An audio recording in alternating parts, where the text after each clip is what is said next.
All right, what's going on, everybody? Back in the house, another day in paradise. So, as you can see, the title of this stream is What's the End Goal for the Victim Olympics? And of course, it's kind of self explanatory when we say Victim Olympics, right? Or we can say victimhood leverage. This idea where I'm talking about specifically in the United States of America, the American context, right?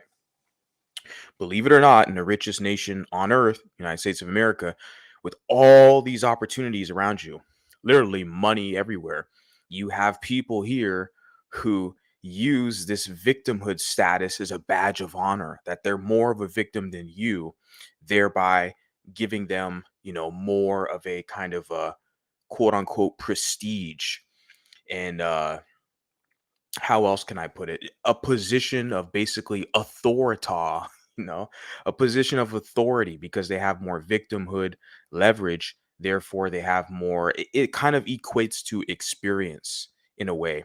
We're going to get into that a little bit. Experience and understanding. So, what the main thing is here is I'm going to share a clip that I saw that, basically showed up on my timeline, basically with the algorithm on YouTube of Piers Morgan. It's actually a gentleman who's covering Piers Morgan's clip, but I'm gonna get into it right now. And Piers Morgan is definitely, is a UK journalist guy, anchor, I guess the term you can say, media personality who's been making a lot of headway recently with the whole conflict that's going on in Gaza. But he covered something recently that caught my attention. Like I said, it kind of showed up on my timeline. I saw this, like, oh, might as well talk about it here on this channel that I got going on here. So we have this dude here. This is his channel. And the title of his channel is White Shenanigans with Michael McDonald. And the title is Douglas Murray Completely Dismantles BLM Race Hustlers Narrative. 2 weeks ago, he's got 41,000 subscribers and he's got 725,000 views on this particular clip that he's going to cover. This is 2 weeks ago. But this, yeah, the algorithm picked it up because this came across my feed. I was like, interesting. This content, what he's talking about here, is extremely congruent with the material that I share on my channel and I talk about. So I'm gonna get right into this. Let me, of course, if you guys are here, hit the like button. That helps me out a lot. Put a comment. Let me know you're here. Um, Appreciate that. Let me get this banner up here. We got the fair use, right?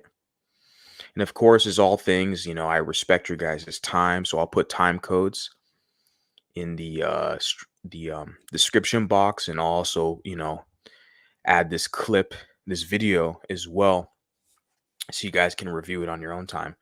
Let's get right into it.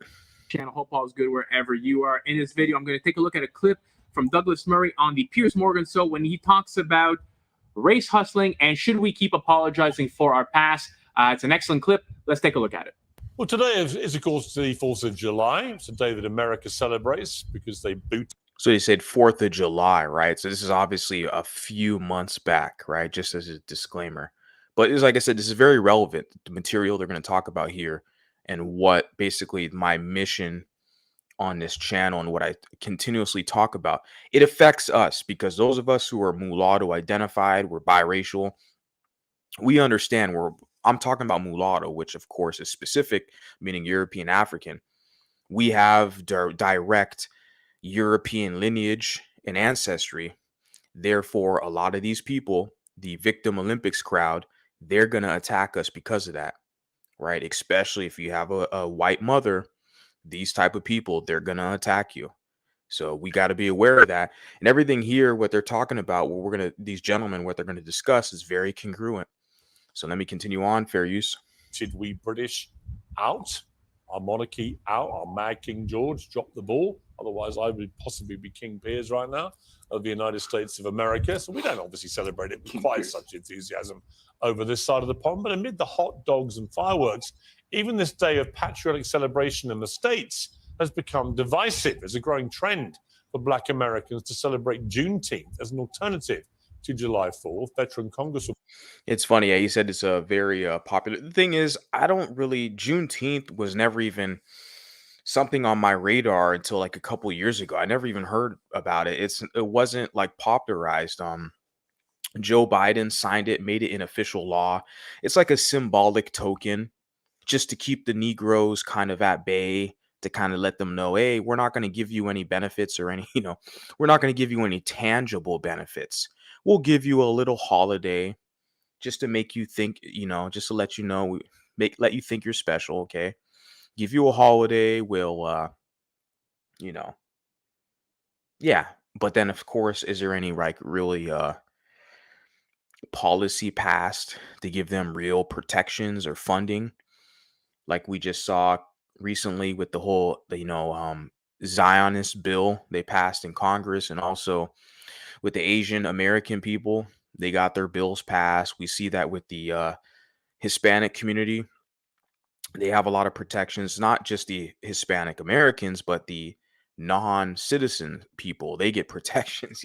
These other groups get protections, but Black Americans are like, we'll just give you a little holiday, Juneteenth, that really I don't think anybody ever asked for. Nobody gave a crap about it. Like I said, for me, um, I'm half Black, and I didn't even hear about this, Juneteenth thing until like, a few years ago. And it's like, it's not really celebrated. Nobody, it's part of history, American history, but they made it a whole national holiday that nobody asked for. It's a symbolic token. Let's get back into this. Fair use. Maxine Waters in 2021 claimed a Declaration of Independence. And I met this woman, as a disclaimer. The woman on the screen, this tweet here, 2024, July 4th, Maxine Waters. I call her Mad Max. There's actually a picture of me out there with her somewhere on the interwebs. I could probably find it and then, show it to you guys. I got like an orange t-shirt on. I met her I was volunteering at a Martin Luther King Jr. parade in LA. I don't remember the year, but it was definitely in my pro whack phase, right? So I'm definitely boots on the ground, really basically advocated for these people. But of course, with a lot of you people, you're going to have your biracial wake up call. You're going to realize, oh, they're going to let you know you're not like them. Only when they need you to serve them, they're going to let you know, oh, you just like me too. I got biracials in my family. We all the same. You just like me, right? When they need you. But when they don't need you, they're going to let you know. So I was there. I met this lady, Maxine Waters. Like I said, I don't remember the year, but I did meet her. There is a picture of me, literally photographic evidence at the parade. It says July 4th. And so the Declaration of Independence says all men are created equal. Equal to what? What men? Only white men? Isn't it something that they wrote this in 1776 when African Americans were enslaved? They weren't thinking about us then, but we are, about now. You have to understand, this woman, Maxine Waters, she lives in a district that's outside of the district that she serves. She lives in a gated community, or a gated house, a mansion. And she's another one of these worthless politicians. She's been in politics for 40 fucking years. California, commufornia politics. She's been in office since the 80s, I think before I was even born. She's an old lady. She's literally she's kind of like the same other Californian who just passed away, the Jewish woman, Barbara, no, it's Dianne Feinstein, right? She's been in California politics for years because California is a communist, feminist, state, pro illegal, anti-gun, right? And so, yeah, this Maxine Waters has been in office for years. I think before I was born. What has she accomplished? Her district, in Los Angeles has Black men sleeping on the streets in Skid Row. But she's more concerned with illegals, non-citizens, okay, Mexicans, than she is with Black men. A lot of these Black men have served in the military, or they served in other capacities, right? She cares more about these illegals, non-citizens, than a lot of these Black men. It's, you can't make this shit up, okay? Because the majority of the homeless people on Skid Row are Black men, Black American men. what they use the term FBA, ADOS, all that stuff, right? That's her district. She doesn't even live in that district, but she serves it, supposedly representative. And she's sitting here talking about it only serves white men, It's it's all the same crap. It's all the same crap. They say one thing, they want to make themselves look good, they tweet this out, but their actions speak otherwise, right? Similar with kind of Oprah, you know. She gives this perception, this kind of image that she's, supporting, African women, African girls, building schools and all this stuff. But you look at a lot of her colleagues, her production staff, and all this stuff. It's like, yeah, right. Whatever. Continuing on, fair use. Independence wasn't for equality, and it was only for white men. Comments were echoed by a fellow Democrat, Cori Bush, who said black. Okay, and this Cori Bush right here is another degenerate. I think she even has like a chest tattoo. She has a tattoo on her chest, dark skin, and she has a tattoo. It's so trashy. I've seen the picture of her before. I see she has this this tattoo. It's so trashy. I think she's a single mom too. How does a person like that become a representative of United States of America? How? Who is voting for this person? What district? Let's read her tweet. When they say that the 4th of July is about American freedom, remember this: the freedom they are referring to is for white people. This land is stolen land and black people still aren't. Right. Right. There you go. Proud victim. Proud victim. A powerless, proud victim. Okay. I'm going to probably hurt some feelings tonight, but that's okay. I want you to know. Continuing on, fair use. People still aren't free. So is there something in all this? Should these national institutions and occasions be opportunities for reflection and apology rather than celebration? Well, joining me now is best-selling author of The War on the West. Now, I can say 4th of July for me has always been celebration. I grew up in Anaheim, California, Disneyland, the happiest place on earth. And Huntington Beach is the closest beach to us, okay, in the Pacific Coast, California. And there's a very large celebration there every year, annual celebration. In Huntington Beach, they have a parade, a 4th of July parade, very patriotic city, patriotic region. And so the 4th of July has always been celebrated with me, right? Even with both sides of my family. I've spent, 4th of July's with my father, with my mother, with all sides of my family. And so it's always kind of been ingrained that in my life, that level of patriotism in America. And I think the environment is critical. And where I come from. So what was I getting at that? Yeah, 4th of July. I just want to say the importance of because I was talking to one of my students from Poland the other day too. I think a couple weeks ago, telling them basically kind of, actually it was today. I had a couple students earlier I was consulting with, was telling them, basically Thanksgiving's over. We got, Christmas season now and all this stuff. And some of the major holidays here in America, right? We say Thanksgiving, Christmas, New Year's, and of course, 4th of July. So I was telling my student basically how, yeah, 4th of July for me has always been celebrated. It was always a big ceremony, celebration, I should say, parade in Huntington Beach. And so it's always like been a good day to be an American. Every day is a good day to be American, but 4th of July kind of is that day where we can celebrate barbecue and fireworks and American flags, etc. And so the patriotism is a important thing. Why is that important to us, congruent with us, those of us here in America? You have a lot of biracial people, okay, or mulattoes, right, specifically, who are American, who take on this kind of victim mindset where they don't like America. It's like, but you're born here. You have all these opportunities. You can jump on YouTube and talk crap and cry on YouTube. And it's like, you're in America, you know? Why don't you go try doing that somewhere else and see how far you get? Right? A lot of people don't realize the advantages they have, but they want to downplay that to serve the perpetual victim class. Okay, let's get back into it. Fair use. Conservative commentator Douglas Murray Country music legend Lee Greenwood, and by Talk TV contributor Paula Roan Adrian, and Talk TV presenter Richard Tice. All right, well, a stellar panel. Douglas, let me start with you. You wrote a great piece this week. I'm gonna say it's an entire UK, or I guess UK. Yeah, it's a British panel. Everyone's from England except for this cat here. He's an American dude from California, surprisingly, but he's like a country music singer guy. Yeah, but everybody on the panel you're going to hear, right, just based off the accent, is from the UK. Continuing on for use. Week for the Telegraph about this weird trend. I agree with you. I think it's weird, where we're being compelled to just apologize constantly for everything that happened in the past. And you know what that is? It will never stop, because that is their victimhood leverage. Where Piers Morgan sitting here saying, look, we're made to basically constantly apologize for the past. That's how they can't compete in society. So they have to basically shame you and slander you and try to bring you down to their level in order to be competitive.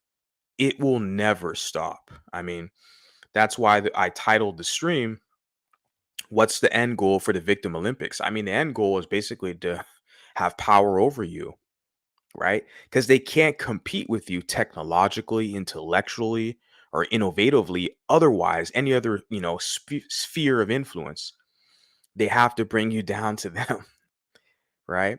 And it's to shame you, to say you're bad. What your great, great, great, great, great granddaddy did is so bad that I want to hold you accountable. You got to apologize to me to make me feel good, right? That's how it is, right? It's never going to end, okay? Let's hear more of this. Continuing on for use. Why are we doing this? It's true. That's right. It's a very strange act of masochism, really, and an act of masochism carried out by people who don't seem to know anything.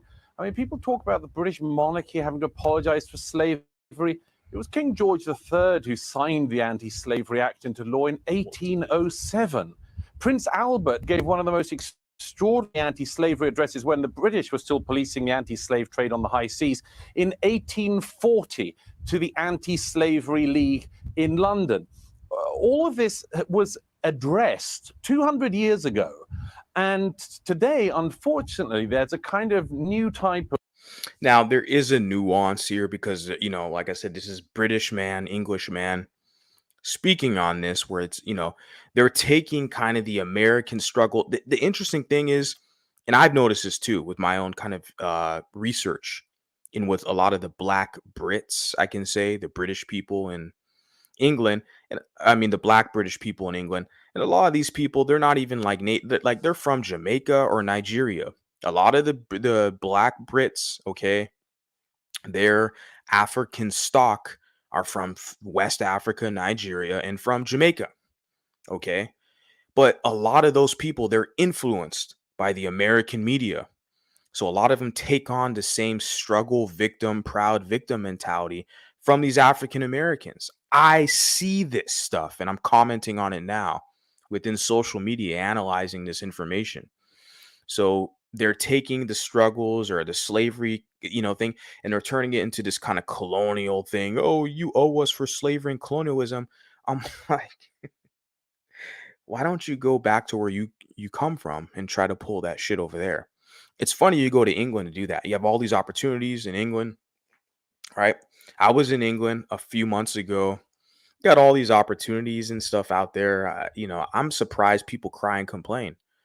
Um, try to do that, back where you come from, right? Go back to Nigeria, go back to Jamaica. Let's see how much money you can make and how much opportunity you can get. Because it's funny because the Indians and the Chinese, they seem to be able to get a lot of opportunity and money over in Jamaica, but and in England as well, which is funny because their heads of state out there in the UK are Indian men of Indian descent. But it's interesting, yeah. You have these people who want to continue cry, and what this man said is masochism, right? This masochism. They have a pleasure in that position. But what I wanted to point out before I continue on with the clip is that they're what I noticed too is that they're taking the cues kind of from the Americans. They see a lot of these kind of former slaves here in America that are so proud to be victims and racism, slavery, colonialism. Every day they're crying about their white massa. And a lot of these other black people in other countries, man, they take their cues, man. I've seen it in other European countries too, the French, other countries. I talk to people, black people from these areas, and they're taking their cues, man, from a lot of these Americans. They're this proud victim. They're going to fight against colonialism. And sadly, they won't win. That's the sad part, is they will not win. Okay. They will not have a lot of allies and they will lose, but people will entertain them for a bit. They'll watch it. It's like a spectacle, but eventually they're going to lose. They're not going to win. Okay. Continuing on, fair use. Of malcontent, and usually also a huckster to boot, who just decides that none of this happened. Usually it's because they don't know it happened. And as a result, they look at our history and everything in our country, right up to just, innocent pastimes like cricket, and they decide to name everything as guilty. And, you could do. He said guilty. Keyword he would say here is racist. In America would say everything's racist. 4th of July is racist. Having a picnic at the park, it's racist. I saw a video where the guy was basically saying that the ice cream truck, the song, the jingle in the ice cream truck is racist. I mean, that's literally where we're at here. And there's a lot of, racist past in America. For sure, people should be educated on, not just against Black Americans. Okay, I'm from California. There's a lot of racism that happened against Mexican Americans, Chicano, you could say. Also, Chinese Americans, because Chinese people have a lot of history in America, in California. There's a lot of history, and even Japanese. We've heard the stories back in World War II with the internment camps. So there's been a lot of racism against these other demographics as well. But you notice they're not always crying. That's not their like national identity. They can kind of lick their wounds, deal with it, and then move forward and progress. But there's usually a specific kind of group or demographic, I should say, that holds on to that victimhood like it's a badge of honor, like it's their identity. And how it ties into you, because there's a lot of biracials, a lot of mulattoes who take on that identity and they want to be proud victims. And they think the rest of you people, you good moral, tax paying Americans, they feel like you should pay them because they're proud victims. How do you feel about that? Let's continue on, fair use. This to everyone and to everything, but most civilizations and cultures don't behave like this because most of them aren't just masochistic and so self-hating. All right. I like the type of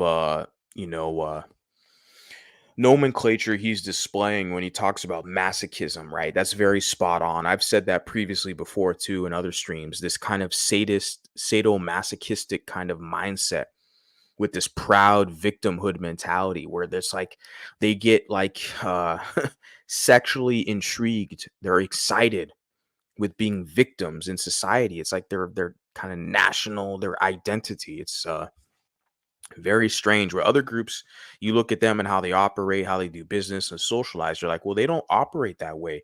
They're not like proud victims. Let me continue on, fair use. Paula, your response to that? I actually agree with Douglas about Starting off, very attractive woman. Yeah, she has a lot of makeup on, and we're gonna play the whole thing. But yeah, definitely she has an English accent, so that's definitely a plus. So I just want to point that out there, or put that out there, I should say. That definitely she gets bonus points because she has an English accent. So nothing, like I said, it's funny how this whole colorism thing, you hear some of these idiots who are crying and complaining, they'll throw that in the mix. Oh, colorism. But I'm like, this lady, like I'd offer to take her out to drink tea, listening to her accent, listening to her talk. It's like, yeah, we could have dinner, we could have tea, I'd entertain you, but she wants to push the kind of the liberal, and she's the only person here on the panel in the video with African descent. So it's kind of I guess you can say a setup per se, but maybe she's going to learn something from this. But no, I'm just going to continue on and play this. Fair use. The fact that we don't know enough. He's absolutely right. We don't know enough. And it's important that we do. Yeah, definitely. Because, yeah, whatever. Let me continue on. Fair use. But part of the knowledge is also understanding the hurt and pain that were caused, not just about the good things. It's not Understanding the hurt and pain, right? Is educate. We got to educate everybody, right? Take a university college course and get educated, right? This is what they're saying. Yeah, whatever. Take a gender studies course or a pro-black or what they call black studies course. Yeah, they don't have white studies though. They have Asian studies and Latino studies, but they don't have white studies. Why? Why? Why? Why at a white institution did they have? Yeah, because they have to make you think that you're even on a playing field that's comparable. That's what it is, really, honestly.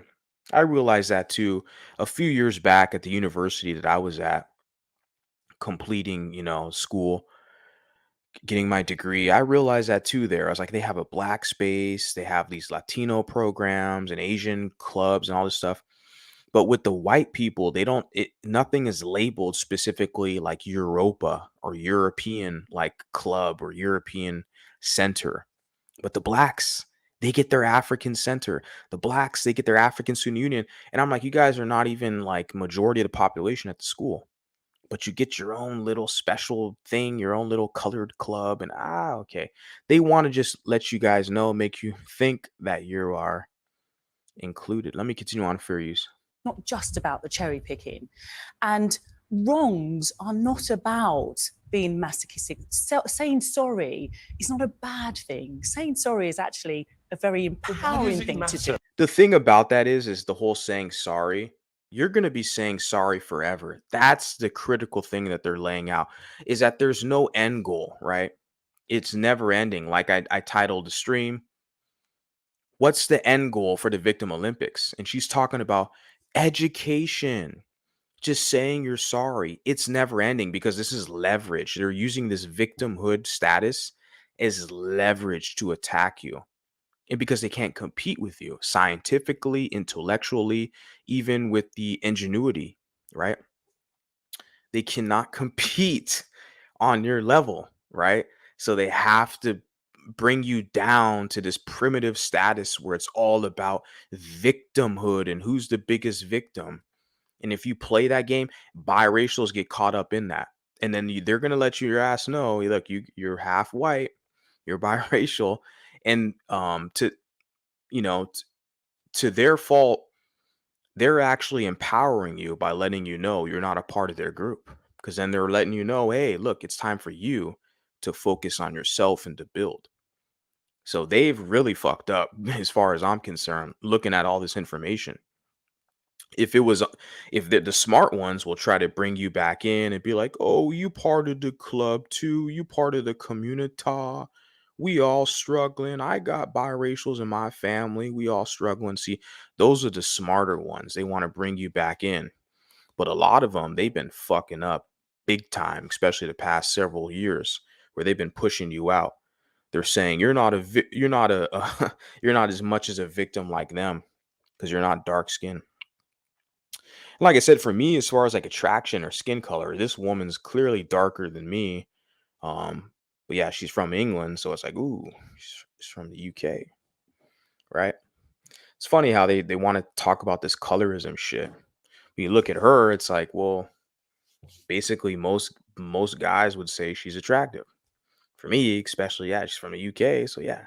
Like if she had an American accent, I don't know, if she's from New York or something, the East Coast, the Eastern Seaboard or something, or even the South, whatever, I wouldn't give a shit. Wouldn't even be if she was a Valley girl or something from SoCal, from California, maybe. But yeah, she gets points because she's from the UK. That's just the attraction piece, whatever. We're talking about the philosophy. her belief system. Okay.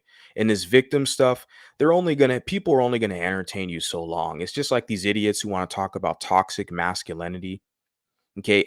Guys who are actually masculine doing something out here, they're not gonna entertain your ass. Okay. When you want to run your mouth about these men are toxic masculinity. When I hear a woman open up her mouth and say some stupid shit like that, I just laugh. Like you're irrelevant. Okay. Men who actually have some balls, they're not going to take you seriously. Okay. With this toxic masculinity. And another thing I hear some of these idiots talk about, well, I don't want to say they're idiots, but I say they make stupid arguments. They talk about the cisgendered, that's just some LGBT kind of feminist talk. When they talk about cisgender, that's clearly they're letting you know that they're same sex attracted, they're LGBT when they say cisgendered. But what they talk about, the patriarchy affects men too. You guys heard that?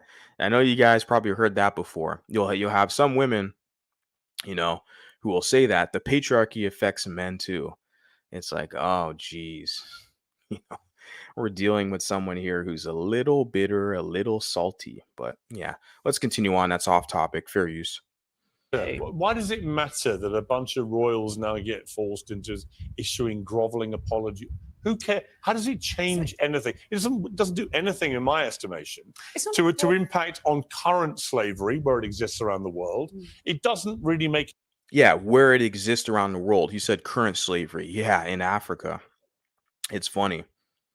When I first heard someone refer to another person as a servant in real time dialogue, I mean, face to face conversation, not on the internet or any research or reading a book.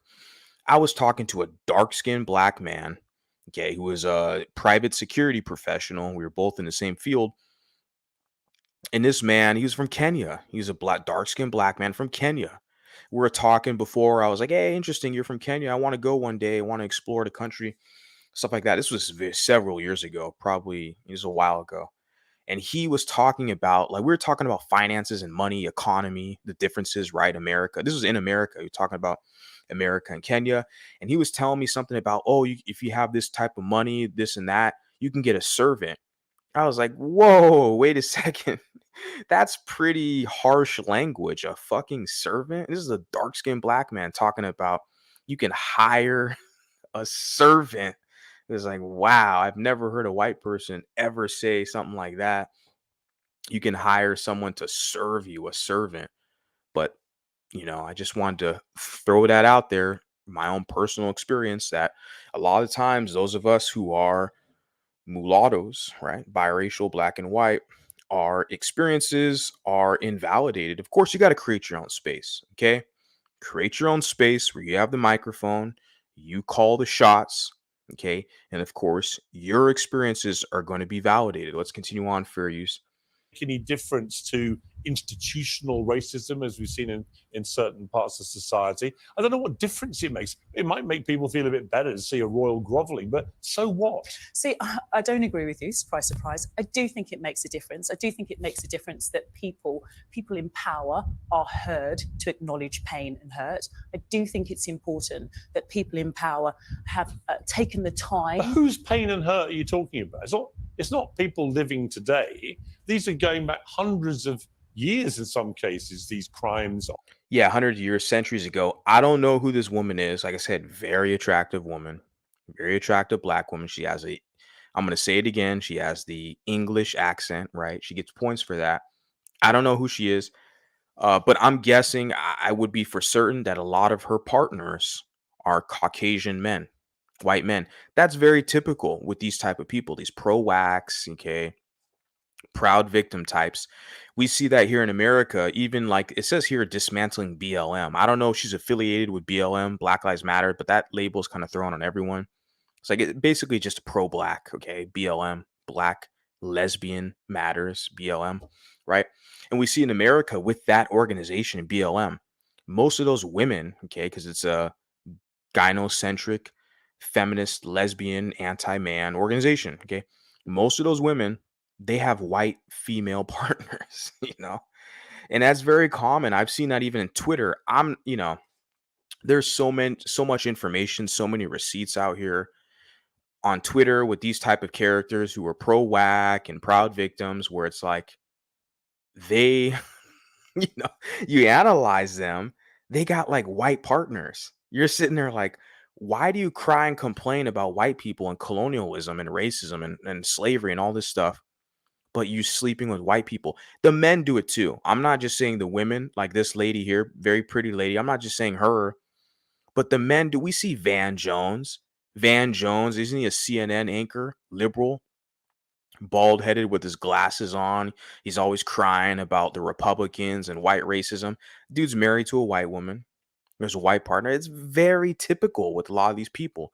They cry racism, cry victimhood, but they have a white partner. It's like, how can you cry about the same people you lay in bed with? I don't get this stuff, okay? But you know what? It affects me.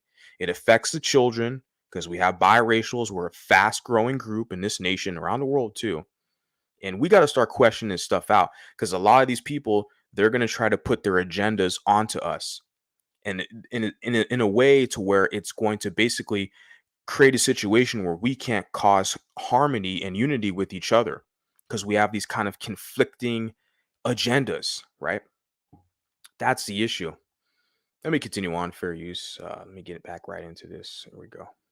Of slavery and so on, we all agree it was outrageous. It's being debated, really year after year after year. We all know this. I don't think that people have a Interesting. I received a comment. Shout out to you, one of the longtime supporters of this channel. I think I got something here. Shout out to you. Spartans! What is your profession? You say here, would you ever entertain going on Just Pearly Things podcast? No. Never been subscribed to her Just Pearly Things. I've watched a couple clips. She's definitely viral within the kind of social media sphere. It's not the type of content I do. Her content is troll content. She trolls women, she trolls feminists, and she caters kind of to the male audience. She's a mid-level woman attraction level. This black lady on the screen, I don't want to lose my spot, 425. Like, when you look at both of them, Just Pearl and this lady here, I'm taking this lady all day, every day. I'm gonna invite her, let's go get some food, let's go drink some tea. She's from the UK, right? Let's go get some tea. I'm gonna holler at her all day, every day, just off attraction alone, especially because she's from the UK. Pearl's American, but I think Pearl lives in London, or she resides in London now, doing her podcast thing. I've never been a fan of Just Pearly Things. I never will. She's a few years younger than me. I don't like her content. I don't fuck with her content. It doesn't speak to me. I'm not her target demographic. Yeah, it's like manosphere stuff. It's not even manosphere, because she's a fucking woman. And what she does is she trolls other women and appeals to men. To me, I don't know. The conversations are so low vibrational. She's basically regurgitating talking points that have already been on the interwebs for years. Other men have already said everything. She's repeating what other men, it's like she's stealing from what other men have already said. And she's a mid-level woman. Like, she's not attractive like that. Some people said she's like the Wendy's chick. You heard of that? Like the Wendy's, the fast food restaurant Wendy's. She's like the Wendy's girl, right? She looks like that. She's not attractive. Like, I think, and there's other women who are pretty successful, I guess. Like, you have Jessica X, who's kind of a similar kind of gimmick. Jessica X, but she's a biracial chick, but she doesn't cam up. She has her little avatar. She's been silent lately. But Jessica, she got a British accent, so like I said, you get a plus for that. So Jessica X, kind of similar format, trolls the women, talks crap about the women. She's a male audience. And then who else do you have? You have a lot of women in that, sector, if you want to use that term, sector. I don't entertain any of them. You know. Yeah, so the Just Pearly Things is like, well, she's a white woman that's Her audience is mixed. She has black and white men, but it's a male audience, but she trolls feminists. All that information, I can acquire that shit elsewhere. Why do I need her? you know, why do I need just pearly things? So I've never been a fan. Uh, never will be. But it's funny how I guess you could say like, oh, align yourself with her because you can get popularity on social media. Look, man, I mean, to my standards, I'm a younger dude, millennial in my 30s. I've been doing this for like a year. And it's like, I don't give a shit, man. I'm not like, I have a full-time job. I have a part-time. I am obligated to my students. I got a potential new student tomorrow. Like, I don't give a shit about this stuff out here, man. I'm doing this for you people. The people who are proud to be mulatto, who are black, white, biracials, or black, white, MGM, okay? Who are proud of their ancestry, they're balanced. I'm doing this for you people, okay? But let me gonna take a segue real quick, guys. I'll be right back, right? All right, guys. Sorry about that. We're back in the house. So let's continue on with this clip. And as all things fair use, get right back into it. Really year after year after year. We all know this. I don't think that people have a lack of knowledge. And I'm not quite sure where the apology tour ends. What's the end? That's the critical part. I pause real quick. It's like, where does the apology tour end? It's never going to end. It's victimhood leverage. They want to use this over your head. That's the only way they know how to compete with you, right? You're a white man. It's interesting because a lot of these circles, you find these quote unquote mixed race circles, they're actually anti-white women. They're pro-white men because it's, what I call the ghetto sewer or the colorism sectors. It's dominated by black women. Okay, a lot of, like I said, misandry and feminism is rampant and acceptable in their communities. I'm not from their community, okay, but I've noticed that it's acceptable in their community. So you have a lot of this anti-man rhetoric and specifically anti-white women rhetoric, right? Because they love white men, the divestors, or what I call the dust vesters. Shout out to the lady. She's there's a lady out here on YouTube who calls them dust vesters. I love that. So I'm gonna start using that. Shout out to her. The dust vesters and the yeah, they're pro white men, but they don't like white women, right? They're even so bold they'll threaten white women on the internet. I have screenshots, right? I have receipts. A lot of these people, they're bold, right? They'll threaten white women. I'm like, damn, do you know what used to happen to you boys back in the day when you made those type of threats?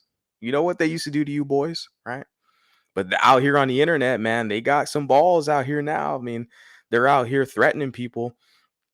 And so yeah, it's anti-white women. So if you're a biracial guy, you got a white mom, black dad, a lot of these people in these circles, they're gonna hate you. They're gonna conspire against you.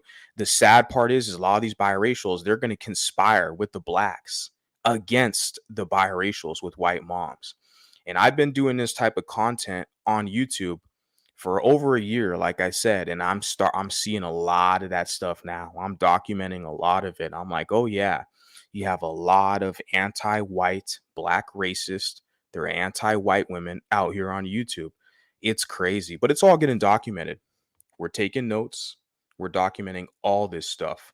So where does it end? It never ends. Okay. This victimhood Olympic stuff, it never ends. That's their leverage they're going to use against you. Okay. It's a control mechanism. Let's get right back into it. Fair use. End game here. So the end game is about the ability to understand the true history, not just the part of history that we have been taught. And that is the difficulty. So you're talking about who's the apology for? Well, the apology is for me. The apology is for those who have suffered. The apology is for those who continue to struggle through kind of what their remnants of colonialism, because they're not going to say slavery in the UK, right? But they're going to use colonialism. It's like, aren't you happy you're in, you know, your oppressor's land now? You're not stuck in some village in Jamaica or Nigeria. Aren't you happy you're in a better place now? Shouldn't you be grateful? You'd think, but They take a lot of their cues from these Americans, these proud victims, unfortunately, and they run with it. But other people you see now, they're questioning this, like, well, wait a second, when does this crap end? When does it end? Right? Fair use. Through colonialism and through slavery.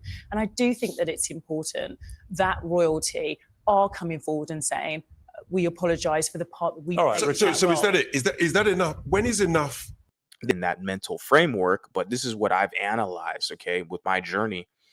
A lot of people don't like do the educate, they don't do the groundwork or education. Like I've traveled to went to different museums and stuff, and I'm like, well, you have this stuff accessible to the public. I'm talking about here in America. Like I said, there's some nuances because these are British people talking, but a lot of these British people, they're influenced by the American media and kind of the American social order, if I can say that, right?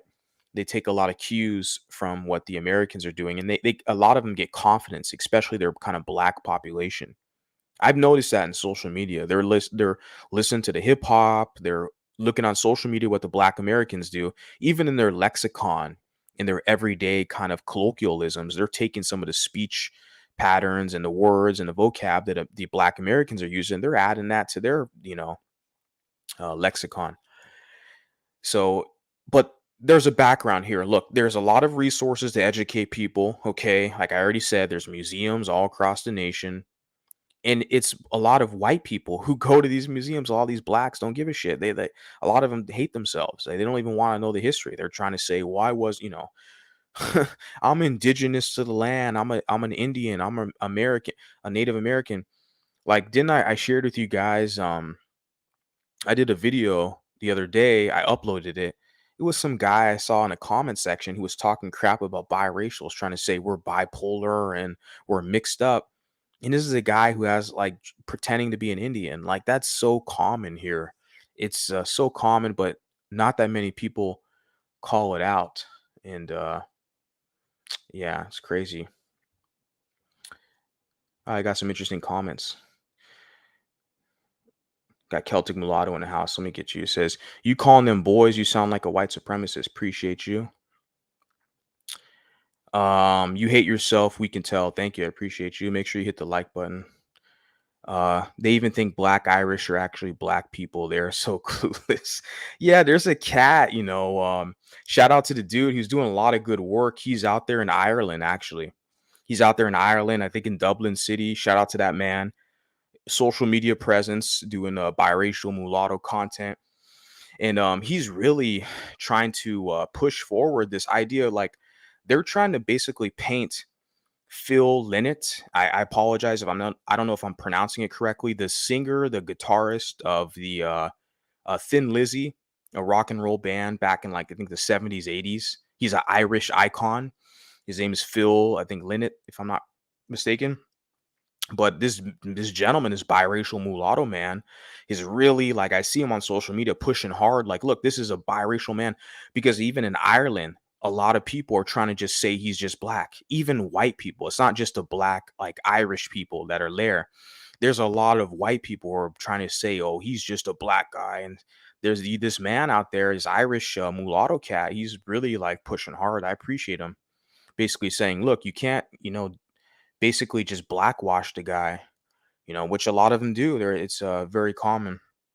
But I do see pushback even here in America, like last year with Patrick Mahomes, right? With the Super Bowl, Patrick Mahomes, the Kansas City Chiefs. Man, in Facebook, I saw so many comments. I did a short about it, a YouTube short, where I saw so many comments from white people, white men and women who are like, look, this Patrick Mahomes, he's just as white as he is black. Just because he has a black father, why are you trying to say he's white? Like a lot of these people are pushing back against that because they're like, this is crazy. Like the one drop rule has been overused. It's antiquated. It's gone on for too long where people are like, look, this is insanity. Patrick Mahomes does not look black. Okay, just like you say, the guy here, Phil from Thin Lizzy, like this is a biracial man, a mulatto man. Let's call a spade a spade. And we're out here. Our numbers are growing. We're very proud of who we are. So let's continue on with this clip. Shout out to the haters. I appreciate you guys. You guys, the haters, give me motivation and energy and fuel to do what I'm doing. So I really appreciate my haters because without you guys, how would I be entertained? Let's continue on, fair use. Enough. If we Well, all I say don't know. sorry to Ask- hang on, ask hang on, the hang on. British government, when is enough enough to repay, to compensate slave owners? So if we all say sorry when is today, enough? well, that's my question to you, and you're not answering it. Well, when My point is, reparations are if we all paid, say Richard. if we all say sorry today, it was terrible, which we all know. Yeah. Can we then say, right, that's done. We're going to look forwards. We're going to be Yes. positive. We're going to Yes. celebrate our achievements, Yes. learn from our failures, and we're done Absolutely. with apologizing. Absolutely. And so And the thing is, it's like it never ends, right? He's talking about let's just apologize, let's do this. Because in England, they outlawed slavery before the America. And I think Brazil, which has the largest black, contingent outside of Africa and any other country, to them, slavery ended later after America, right? So they still had enslaved Africans in Brazil, like after America, but America still had enslaved Africans, after England. So England outlawed it. So they do definitely have I guess you can say, a moral position to speak on that matter because, or their hands are cleaner, I guess you can say. I mean, I'm not from that country. I don't know all the kind of specifics and nuances, okay? But I'm saying just the legality wise, looking at the timeline and all that stuff, they're, whatever. I'm going to continue on before I say something that's not accurate. Fair use. how are we going to learn from our failures if we do not understand what we did wrong? You learn from your failures because that's what we're doing at the moment. The sort of report you had How do you learn from your failures if you don't know what you did wrong? If you refuse to accept that you did wrong? Because the cricket board, the ECB, they've just produced a report. They reported. Some of it was good. Some of it you can criticise or question. The point is, we've learned from that. We're moving on. We're celebrating. We're being positive. Otherwise, how have we learned? I tell you what it does. It depresses everybody. It leads to a perception of decline. I agree with that. I think what it does, I want to bring in Lee Greenwood here, who's a big country star in America. I agree with that too. Where does it stop? Where does the apologizing stop? I mean, look at what. That's the whole main question. Like for me, even with my stream, the title, what's the end goal of the Victim Olympics? When does it stop? When does it stop? That's the whole point, is it's not intended to stop. They can't compete with you, okay, in society. So this is their only leverage they can use for kind of social relevance per se, to uplift themselves out of this service class, right? They have to try to get into the government fields, government agencies to basically, pull you down and allocate resources to them to compete. Special set-asides per se, right? It's never going to end. That's why I begged the question with the title. It's not supposed to end. The whole point is to make you feel guilty. Why is this congruent to biracials? Because you're stuck in that. Okay, believe it or not, you got a white mom and you identify as black, white, biracial, mulatto, European, African. They're going to use that against you. The fact that you identify with your European side, they're going to use that victimhood leverage against you. Okay, if you entertain them. And trust me, for me, just doing this type of work, uploading content on social media, like, yeah, they're gonna try to interlope into your space and try to use it against you. Yeah, like, I don't know this guy, probably some sock puppet account, someone else. I don't know how this guy found my channel. As long as you hit the like button, as long as you're here watching, engaging with me, like I said, you're giving me something good. I can use you. Okay, what he says here, you hate yourself. We can tell. See, you're here to be used. You're here to dance for me. You're here to sing songs. Give me some money or something. Make yourself useful, right? I love myself, right? That's why you see me on the screen. I'm proudly show myself. Okay, I'm not a coward. Okay, you all know what I look like. I'm very proud of myself, right? So it's funny when I see these type of characters. So, but you're here for a purpose. You're here to serve me, boy. And that's exactly what your position is. And I will always remind you of that. Okay. So I appreciate your comment. I'm not going to block you. I mean, like I said, you're here to serve. That's your position. Just continue to entertain me. let's continue on with this clip. Fair use. What's going on in California, a state that never had slavery, and they're trying to go for reparations from people who never had slaves to give money to people who were never slaves. 2023 is a clown world, and make it make sense. And guys, if you like these videos, please consider subscribing to the channel, help it grow. Back to the video. He wrote God Bless the USA, one of the great anthems celebrating the United States. It's July 4th. Obviously, as I said at the start here, Lee, we don't celebrate it with quite such enthusiasm this side of the pond. We sort of take a view that Mad King George dropped the ball a bit, but I'm happy for my American friends that you have this day to celebrate. You wrote this great anthem, really, for your country. Can we be proud of our country anymore? Or is this kind of this desire to feel this terrible... Yeah, this whole pride in country. I did a video on kind of one of my other channels. I guess you can call it a quote unquote secret channel. Eventually, it's not going to be so secret. I have multiple channels now, but one of my other channels is more so like a response, and I call it biracial in-group politics because I want to keep this channel here, the Mulatto Vanguard channel, a little more polished and clean. Okay, I mean, I'll use the community post section for specific people, but you notice I don't tag their name. It's very vague. I give people nicknames and stuff like that. Certain people, I might address them there, but then I do have another channel where I do go more in-depth, kind of what I would say unfiltered responses when I deem necessary, because there's people out here, like I said, they're proud victims, they're pro-wax and stuff, and they're biracial. Sometimes biracial politics. If you're an outsider, like this guy who commented here, this on my mama I look good, who's like, you hate yourself, someone like that. It's like to me it seems like you're an out group person. You're not even in my group, so I it's whatever, you're just here to entertain me.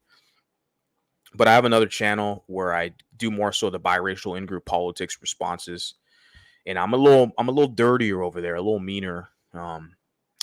And so, what was I getting at with that? I don't know. It's getting kind of late, guys. But regardless, I'm happy to be here and oblige. So, whatever. Let me continue on with that. Fair use.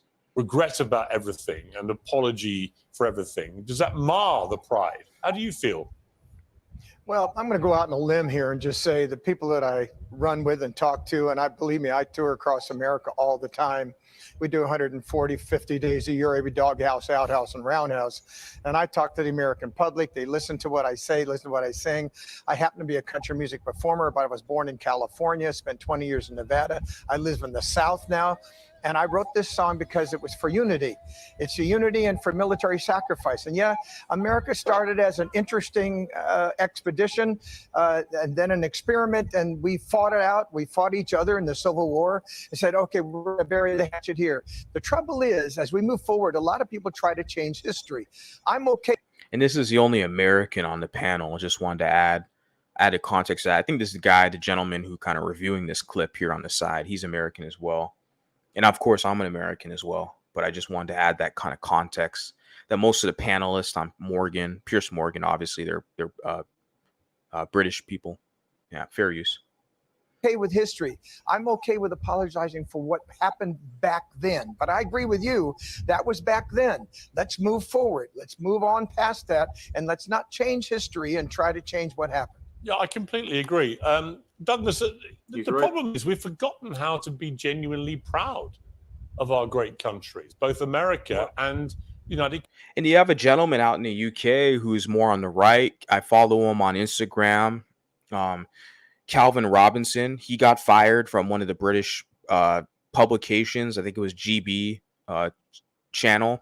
news channel. Shout out to Calvin Robinson. I support him. And I made a reel on Instagram. I shared it. He shared it.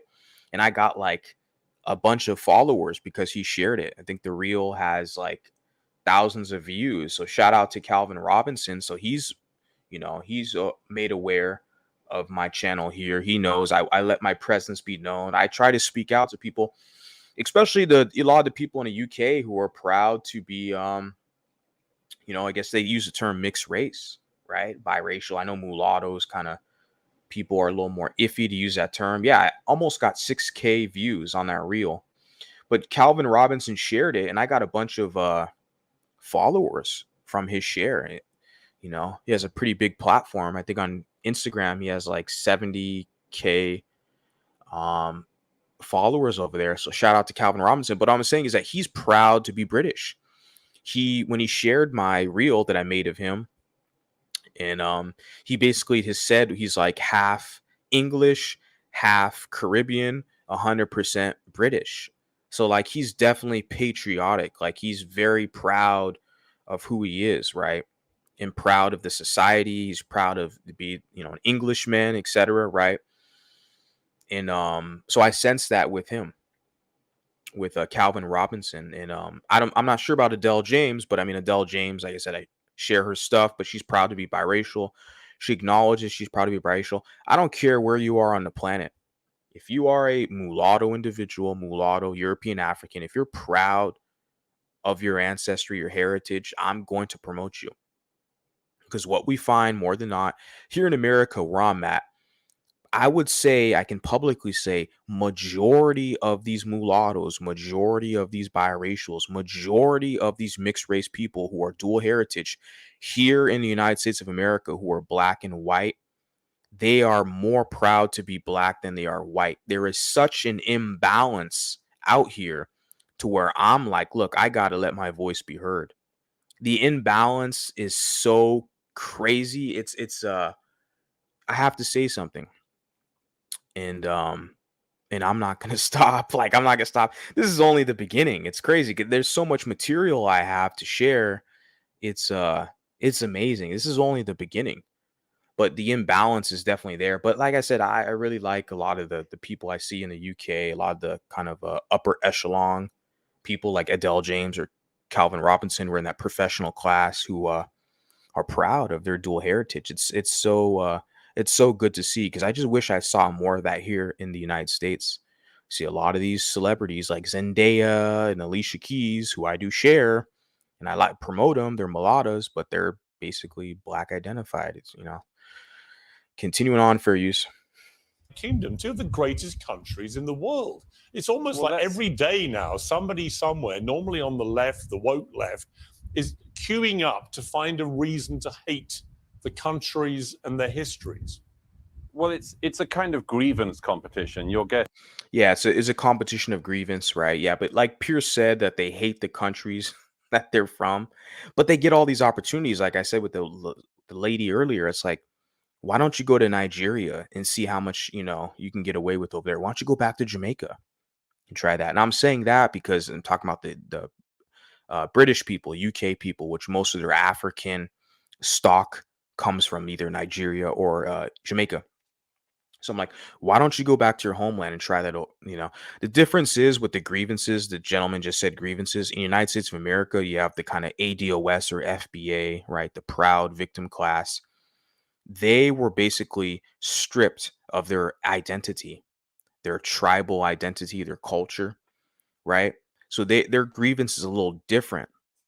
But these other groups of people, they take on their kind of talking points and arguments, and they hold that as a badge of honor. Like they look up to a lot of the Black Americans. I mean, which is a good. I mean, that's fine if you want, but to me, my thing is look up to people who actually contribute to society and do something good. Don't look up to people who are proud victims. I mean, that's where the things get a little iffy. You want to take the proud victimhood kind of talking points. Yeah, let's continue on. Fair use with that. With the whole grievance component, the gentleman just said, there's some nuances there, right? In America, there's some legitimate grievances that a lot of these people are trying to work out. But where does it end? You get official national policy. They're talking about reparations. That's the big kind of political, argument they're talking about. We need reparations, right? Give us these reparations so I can take all that money and give it to the Chinese and Indians because I don't have no business infrastructure. you know, I don't have no businesses in my community. I just wanted you, I want you white people to give me money so I can give all that money to all the Chinese and Indians. I mean, I'm not making this shit up, guys. I am not making this shit up. You cannot make it up. Okay, when I handed in my 2-week notice to the pro-whack community, that was literally the straw that broke the camel's back for me. Okay, I saw all these people, these FBAs, ADOS, lined up into these, Chinese businesses, nail salons, Vietnamese businesses, restaurants, all this stuff, giving them their money at the height of this kind of, anti-Asian propaganda. And I saw these same people, these former slaves, lined up to do business with them, give them their money. I was like, you cannot help these people, man. I can't. I mean, there's people out there who will, but I can't. If you have that, if you think so low of yourself, you don't have this kind of environmental awareness, you don't have this self-worth, self-esteem, where you will literally finance your opposition, give other people your money, support their businesses, right? I mean, you got to draw the line somewhere. Let's continue on, fair use. Earlier just tried to engage in it. I don't know what hurt she believes she's Correct. had from slavery. All of this was addressed 2 centuries ago. Everything has consequences. All history has consequences and ramifications. But, if we were to play this fairly, I'm just going to pause this here. I'm looking at the woman, pretty black lady from the UK. It's funny because I'm thinking of it like, I'm pretty sure a lot of her partners are white men, right? Because it's like, I mean, I know, I guess some people would say, you're being inappropriate. You're talking about her looks. Well, she's the only lady on the panel, and I'm a straight man. So if I see a pretty lady, yeah, I'm going to acknowledge her. So, suck on that. But it's like, I'm just can kind of tell where it's like, she probably likes the kind of back and forth thing. But I'm looking at her like, I'm pretty sure, I don't know the lady personally, or I don't know her background or whatever, but I'm guessing she's had a lot of Caucasian partners. Okay. I don't know how popular that is back in the UK, but yeah, I'm just guessing, but whatever. Because look at the smirk on her face, where these men are kind of having a serious dialogue, especially the UK, the 2 UK gentlemen. He's the moderator, right? The interviewer, Piers Morgan. This is an American guy who's like, kind of an outsider. He's American, just like me. I'm an outsider, just like this guy is an outsider. That's why I'm kind of, treading lightly, I guess you can say. I'm just providing my, commentary. And of course, you have people who are not going to like that because they are inclined, they're so afraid of losing their biracial mules, right? Because like I said, you have people like this lady. I don't know her, I'm saying, but she's definitely pushing this pro-black agenda. You got to apologize. Well, when does the apology stop? It never stops. That's their leverage, right? She'll get a white partner, okay, white man. She'll have a child. She's gonna teach her child, you got to fight for the pro-blacks, in and the cycle is going to continue. There's going to be more and more conflict. It's never going to end. So we have to analyze it now, let the public know this is what we see. And from there, we can make a concerted effort to move forward and develop something. Look, you can have your space where you can be pro-black. That's your space over there. Over here, we're having something different. This is a space where we find balance between people who are mulatto identified. That is dual heritage, African, European. We're going to have a space over here where people are balanced. We're not going to be the complaint factory where they're complaining and crying all day and pro-wax. That's over there. Okay, you can have your space over there where you hate on white women. That's you over there. But over here, we're going to do something different. Let's continue on, fair use. We would at least look at all of the countries around the world that engaged in the slave trade who are simply not interested in any form of reparations. The Ottoman Empire, all the Arab countries who not just traded far more slaves than across the Atlantic, but castrated all the men so that there wouldn't be any more African slaves after them. They worked them to the bone. I see no interest across Africa in paying reparations for selling their brother and sister Africans into slavery. Boom. Damn, do I got a sound effect for that shit? Oh, man. He said he sees no movement in Africa for African people selling their brothers and sisters into slavery. Let's see. Shit, Negro. That's all you had to say. I mean, I wish I had a bigger sound effect from that, but damn, you guys all heard that. Do I need to rewind it? He literally just articulated he doesn't see any movement from any African nation that's basically trying to give reparations or officially apologize for slavery. Now, I will say, I'll correct right now. I've been to Ghana in West Africa. They have officially apologized for their role in slavery. And there is kind of a point there because a lot of them, they had a major campaign in 2019 when I went to Ghana. It was called the Year Return, a major promotional campaign to bring in tourism to Ghana. They wanted African Americans to go in there and kind of help boost their economy, right? And I was part of that. Spent a lot of money there. I wouldn't take a penny back. Beautiful people. I loved it there. They have pride. They're black people that have pride. I loved it there. And but they did apologize for slavery. There were many people there. They're kind of tribal chiefs and officials who did officially gave a national official apology for their role. But that's one nation out of the some. So, you know, what, 50 nations in Africa? That was one nation that did that. But this guy makes a great point that you on a large scale, you don't see other nations. I don't know if Nigeria has. I mean, don't quote me. I don't know. I haven't heard about it, but I just know Ghana has. I can publicly say, yeah, Ghana. I don't need to pull up the clip, but there's people, there are officials who have publicly apologized. Them to the bone. I see no interest across Africa in paying reparations for selling their. So he says paying for reparations. That's critical. They want you, white Americans and white British people, to pay reparations, right? But like I said, in Ghanaians, they apologize. They're not talking about giving you money. They're like, fuck that. I need you to give us money. That's one of the reasons why they apologize, because they want black Americans to go back to Ghana for to kind of boost their tourism, you know, industry, right? So they'll apologize to you, but like, okay, come over here, spend money. You give us money, not the other way around, right? They're not going to pay you, you FBAs, you perpetual victims, right? But this gentleman makes a good point about that. You don't see a large nationwide scale. Let's continue on for use. Brother and sister Africans into slavery, or for working them to the bone to the present day. There is slavery across Africa today. In fact, there are more slaves in the world today than there were at the height of the transatlantic slave trade. So some of us. I would like to see some of those statistics, but I have heard in places like Mauritania, this is in Africa, in Libya, where you do literally have slaves today, people who are literally slaves. There could be some kind of racial dynamic there with like Arabic people who are the kind of enslavers, which has historically always been the case before the Anglo-Saxons, before the Portuguese, the Dutch, the English, the French. It was Arabic people who were enslaving these melanated kings and queens, right? And that's the interesting part about that. But yeah, let's continue on fair use.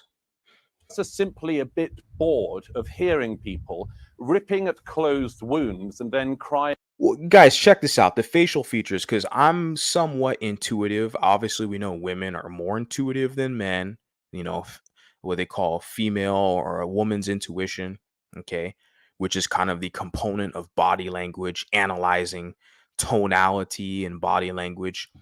Just right here, I'm pausing it. You can look at these individuals on the stage, all men, one American. They're all white except for the lady.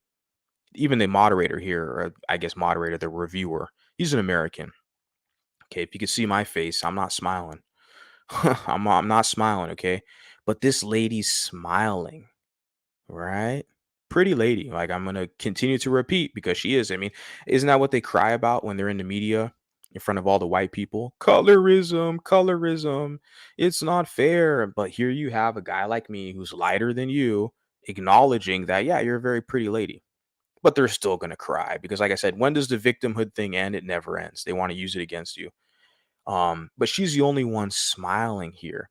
They're having a serious dialogue, articulating very valid points. Like the guy says, look, none of these African nations who helped sell slaves, none of them are talking about reparations. I just told you guys, the Ghanaian government, there were many officials who apologized publicly, officially apologized for slavery.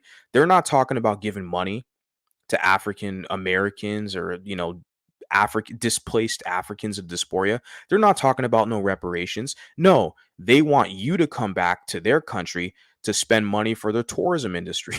They want you to come back and give them reparations, spend money with them. And so it's like, but no, but they act like these white people, these white Americans and white British people, they act like they owe them something. You got to give us, I'm like, you guys already have enough. You guys get access to the government resources that everyone else has, healthcare, education. What else do you want? Just compete. Oh, but that's the thing. You can't compete. You can't compete with these East Indians.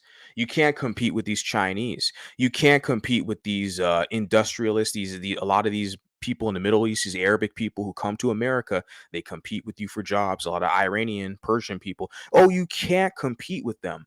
So what do you have to use? The tool you have, this social tool, this victimhood leverage. You want to use this victimhood leverage, this proud victimhood status, and wave it over everyone's damn head to say you're special and more, you're better than everybody. Everyone else is a genetic mutation. You're the original Kang and Quang of the earth, right? You tell yourself that to make yourself feel better, but we all know it's just hogwash. Let's continue on, fair use. About their hurt or their presumed hurt, because everybody could do this. 1 million Europeans were stolen by North Africans over the course of decades of the North African Barbary pirate slave trade. Where would you end if you did that? The answer is you couldn't end, because nobody is alive who has actually suffered the hurt, and nobody is alive who did the wrong. And I'd make one other point, if I may. It's always the countries that people want to come to who are put through this struggle session. Britain, like America and France, are the most desired destinations for migrants worldwide and have been for centuries. Why is that? It's not because we're racist, it's because we're better, it's because we're good, it's because when we see racism, we actually call it out and recognize it as a sin. Try finding that across Africa, try finding that across the Middle East or in China. Nobody would hear. So what we have is a situation where the more... I'm going to pause right there, but I apologize to interrupt him. I'm going to continue on, but he makes a super valid point. When I first saw this clip, I was like, this guy articulates the arguments spot on. Everything he just said right there, where it's like, how is it that the number one destinations for migrants or immigrants to travel to is the United States of America, is the United Kingdom, England particularly, and also in France? All these people migrate to those nations, those three particular first world nations, right? For opportunities. But these same people, they want that country, the government, the people there to pay them and to apologize for colonialism and to pay me. I'm a proud victim. And we're sitting here like, what? When does it end? It's never going to end. They'll write 1,000 books. It's never going to end. That's their tool in society, because they can't compete with you on the same level. They got to bring you down to their level to shame you, right? I just wanted to pause there. This man makes an extremely valid point. I saw this earlier. I was like, wow. Let's continue on. I'll get to you guys' comments in a bit. Fair use. Virtuous countries are presented as the worst countries. It's sick, and most of us are tired of it. Like you said, the countries that are most virtuous, that bring in all these fucking immigrants, if I can say it harshly like that, are presented as the most like racist, worst countries, especially here in America. We're a big debate. They got open borders. Come on in. We got open borders. Come on in. We got fucking sanctuary states. People are moving the fuck out of California, like I have, born and raised in California. Okay. And I'm not the only one. Okay. Elon Musk got the fuck out of California. Joe Rogan, Ben Shapiro. Those are a few. There's a lot more. Okay. People got the hell out of California. It's a sanctuary state. Okay. Pro immigrants. Okay. Doesn't matter where you come from. Come on in. Come on in. Open borders. Come on in. They're all virtuous. Okay. But then at the same time, like California never had any slaves, but they literally entertained a bill. I saw Tariq Fraud-Sheed. His ass was over there talking about this reparations thing. You guys need to pay for the FBA and all this. It's all just political theater. They're not going to pay you anything. But they entertained it. They entertain you people. That's why they give you the Juneteenth. They'll entertain you, right? They'll let you dance around the issue. But yeah, California never had any slaves. It was never a slave state. But yet they're talking about reparations. It's that's why people left that state, man. That type of wackiness. And like I said, they're so virtuous. Come on in. Doesn't matter where you from. You could be a criminal from Tijuana. Come on in. Come to California, right? They're pushing the native people who are born and raised there. They're telling them, get the hell out of here. We need more illegals here for our slave workforce to power these major corporations. These corporations need to be profitable. We need cheap labor. You Americans, you're charging too much. You think I'm going to work for the wages they're telling me? Fuck that. They're going to get cheap labor. Right? Come on in. That's why I laugh at that. It's like, yeah, these nations are so virtuous. Like this man articulated in England, they got all these social welfare programs. Don't they got like free healthcare in England? They got a good education system, just like America. California has probably one of the best healthcare systems in the fucking world. California has a free healthcare system. It's based off an income bracket system, a tier. I think it's if you make like less than 50K, don't quote me, I don't know. But they have called Medi-Cal. Okay. They have a healthcare system in California. If you make under a certain amount, you get free healthcare and you get top of the line good healthcare insurance in California. Education is basically free in California. I remember I was talking to a German man back in the day. I think I was traveling up somewhere in like San Francisco area. I was exploring the city. I was in a hostel, and I was another German guy from Germany was traveling. He was in there, San Francisco. We were talking, and he was telling me basically in Germany, yeah, they have free education as well. But he was touring one of the campuses. I think it was UC Davis, University of California, Davis, which Davis is like a city, a town a little bit north of San Francisco. He was thinking about going there because they have a good education system and it's free for California residents. But he was talking about how in Germany it's free too. So it's like California, you got free education, free healthcare. You have these kind of public, uh, institutions you can take advantage of. It's like it's so virtuous. It's so virtuous, all the opportunities and resources at your disposal, but that's not good enough. That's what I'm getting at here. A lot, where else can you find that in society? Can you find that in Ghana? Like I said, I've been to Ghana. It's beautiful people, but they don't have the infrastructure in the society to support that. They barely, I mean, the roads are not the best in Ghana and their energy is not the best. They have power blackouts all the damn time. Even in South Africa, I've talked to people in South Africa, which South Africa is one of their more developed nations in Africa. You want to know why? Do I need to tell you why? When you look at their demographics there. And even they have like power blackouts and stuff. So their energy situation there on the continent of Africa is a little tricky compared to where I'm from in America, where I don't really deal with the power outages. But it's very interesting. People take it for granted, man. They have all this free access to healthcare, to education, to resources, and they still want to cry and complain. Give me more, give me my reparations. Yeah, good luck. Fair use. Thank you, Douglas. I am so sorry that Douglas is bored by the pain that has come That's not what he said. through slavery. He didn't say bored by the pain of slavery. Now, what's the context here? Douglas, I'm guessing, is this gentleman here. Slavery, we already went over this.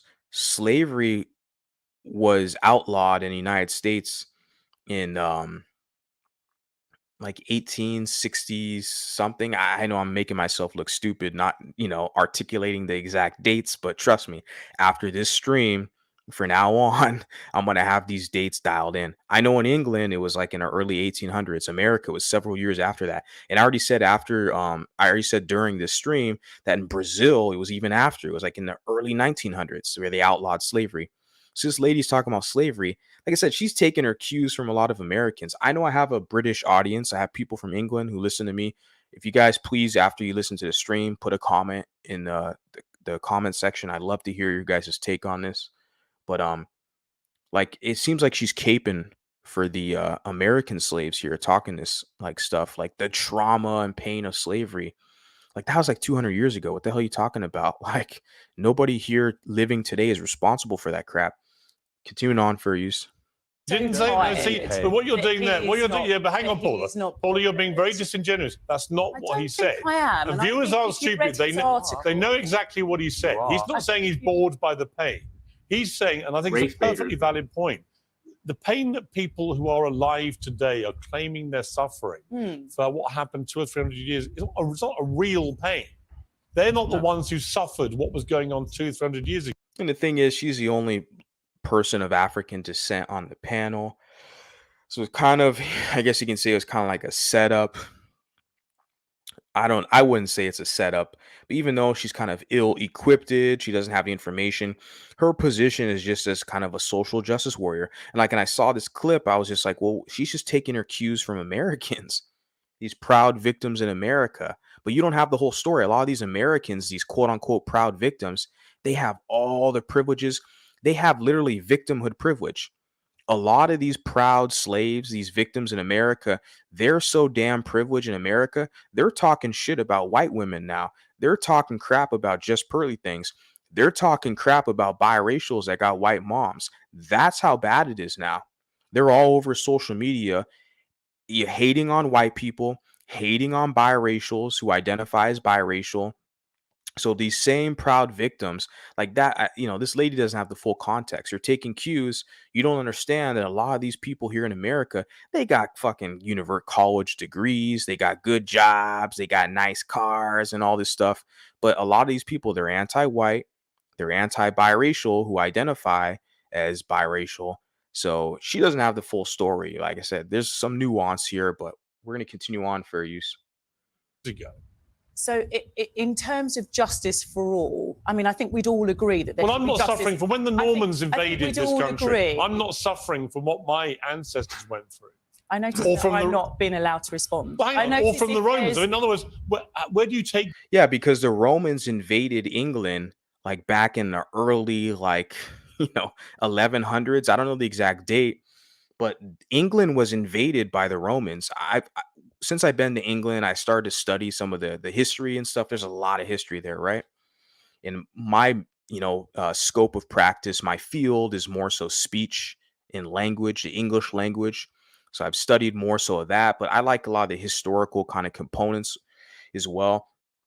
Well, yeah, England was like the Romans invaded England. There was a time where they had some wars where the Romans invaded them, and a lot of the English people, the inhabitants, were basically subjects to the papacy or the Roman Empire. So there is like a history of that, right? The Anglo-Saxons, they were sun worshippers, and they basically forced Christianity on them, or Catholicism, however you want to put it. There's a lot of history there. I'm not going to go into that right now. I just wanted to point that out, that there has been subjugation of people around the planet, even with other, European or Caucasian peoples, right? We know with England and Scotland and Ireland, everything is not always just black and white. Other people around the world have been basically conquered. Okay. But let's continue on for use. This. I mean, should I now be Well, I can feeling take pain it to from what the Romans 2015. did to this In country? terms of slavery, I can take it to 2015 when the slave owners were compensated by the government. So I can take it to that But where extent. does your personal I- pain?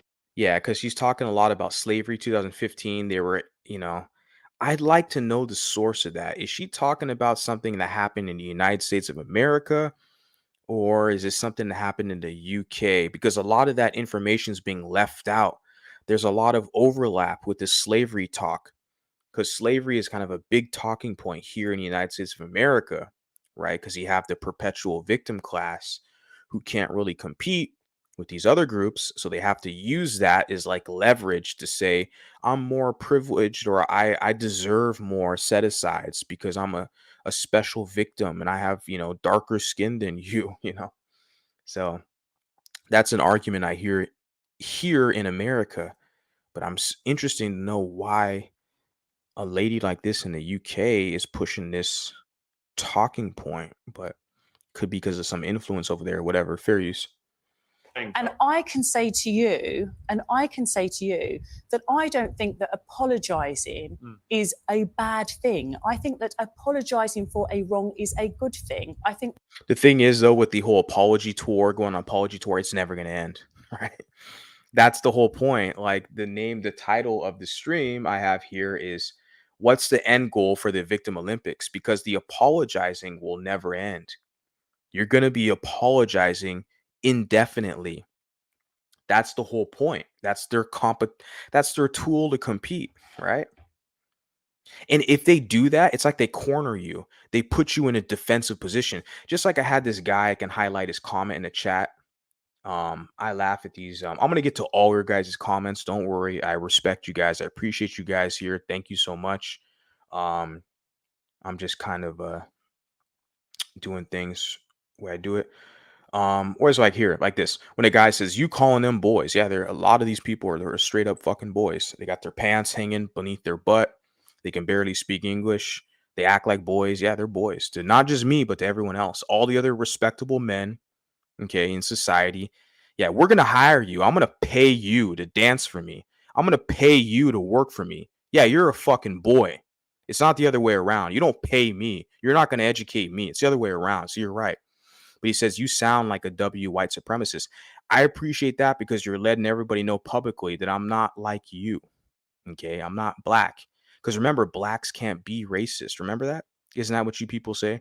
Blacks can't be white supremacists, right? Because you're a special victim. Everyone else can be racist but you because you're a special victim. But you're telling me I sound like a white supremacist. Thank you. I sound like a racist. Yeah, I'm not black. Duh. So you're contradicting yourself there. I wanted to point that out to you guys because this is very common. People like that are a very interesting case study because those tactics, they don't work anymore. I already shared a clip with the lady Candace Owens. Like, nobody gives a shit about being called racist anymore. You guys have overused that to a degree where people laugh at you now. You don't have any power or influence in society. They let you jump on TikTok and YouTube and Twitter and talk your shit to give you the illusion that you have power. But ultimately, when you pull it back, you don't. I just wanted to point that out because this is very common. Let me continue on. Almost done here. Fair use. that the Dutch royal family have done a fantastic thing in acknowledging I think it'll make all right. what has gone Okay, wrong I hear you, but in I honestly society. think it'll make no difference at all. I saw war. I saw bombing. I agree with this 100%. We have to stop playing the victim. As Douglas Murray said here, if you look far enough in anybody's past, So he's going to give his commentary. I'll probably play a couple minutes of this and then, get to your comments. their ancestors did some horrible shit. There's still slavery going on today. So we have to move forward and we're stronger together. Like the legacy media, the mainstream media, they like to keep people separated. They like to play the race card. They like to play the gender cards. I mean, look what happened in Australia just recently. There was a public school in Australia that got all the young boys, 6, 7, 8 years old, to go up in front of the school and apologize for the patriarchy and for what had happened. Imagine that. I'm laughing. I'm like, oh my God. This is the first time I heard of this shit. All these young boys to apologize for the patriarchy. Good luck trying to tell me that, or good luck trying to tell my future, in the future, if I have children and they're boys, good luck trying to tell them to apologize for patriarchy. Like, this is the type of shit, but that's in Australia, okay? They can pull that shit in Canada, in the UK, in Australia. They try that stuff here in America, but you got too many people out here who, have balls. I mean, I'm just going to call a spade a spade. I mean, all that patriarchy, like I said, they can jump up on TikTok and YouTube and cry. Like I said earlier, you had some content creator talking about how patriarchy affects men. I don't give a fuck what it affects. I'm not going to apologize. If you want to be a feminist, a femcel, a lesbian, that's on you. But I'm telling you, the men out here who actually build, the men who actually work, okay, who actually do something in society, we're not going to apologize for being men. Deal with it or just go have fun with other women. Have fun over there, okay? But the men are going to continue to be men unapologetically. Deal with it. Tough. I feel like they get away with this crap in other places. I don't really see that over here in America. I don't see that, especially the environment that I'm in now. They can pull that crap at some of these California universities and stuff like that, but your everyday working man, the dudes out here working, making sure the society functions, you're not gonna pull that shit out here. I'm straight up. I'm one dude on the internet, one dude on YouTube with my little channel. I'm just one dude, but I'm telling you, I got that I got that sound bite here. I'm telling you right now. I am telling you right now, that motherfucker back there is not real. I mean, I'm straight up. I'm telling you right now, like, you're not going to be able to pull that shit with everybody to apologize for patriarchy. You know, man, I feel sorry for some of the cats, I guess, in Australia. They got the young boys doing that. This is the first I heard of that. And so I wanted to comment on it because I'm like, what? It's bad enough here in America. They got men dressed up as clowns and trying to pretend to be women, trying to read books to children. And that's really fucking bad. I mean, if I had a child and I ever found out that that shit was going on in my child's school, I'd be pulling that child out of that school in a heartbeat. Wouldn't tolerate it. And that's how these parents, the society has to rebel against that. Because that's one of the big things, I guess, that I've seen going. I'm not a parent, but both of my siblings, okay, they have kids and stuff like that. But I'm not a parent yet. But yeah, if I do have children, if I ever find out that they're trying to push that crap on my children, like this, fight against the patriarchy, or they want some transformer to read books to my children, I'm taking my kids out that school. Fuck that. I mean, this is how you people got to fight back against that. This foolishness, it only goes so far as you let it go. But let me continue on for you. To women. I mean, these young boys had nothing to do with that, and they're going to put them in front of the school and make them feel bad about who they are, and because they they want to neuter them and emasculate them. That's that process, right? They're young boys. They want to tell them to apologize for something that's not their fault. For the patriarchy. These are young boys. They're indoctrinating them. They're trying to educate them at an early age, instill it in their brain, their impressionable mind at a young age, to apologize for the sins of men, for the sins of your fathers and grandfathers. Everything's so lopsided. Women are disadvantaged. They have so many advantages now, in the society where it's, there's other people who can articulate that better than me. But it's pretty fucking sad. Like I said, I'm just one dude out here that's gonna fight back, and I'm gonna ruffle feathers. You're damn right. I'm gonna ruffle your feathers, and I'm gonna laugh at you in the process. And if you don't like it, you can unsubscribe. It's funny. I have a lot of people who aren't even subscribed who watch my shit. I'm like, why? Why? I'm gonna hurt your feelings. I'm. A guy like me. You see me.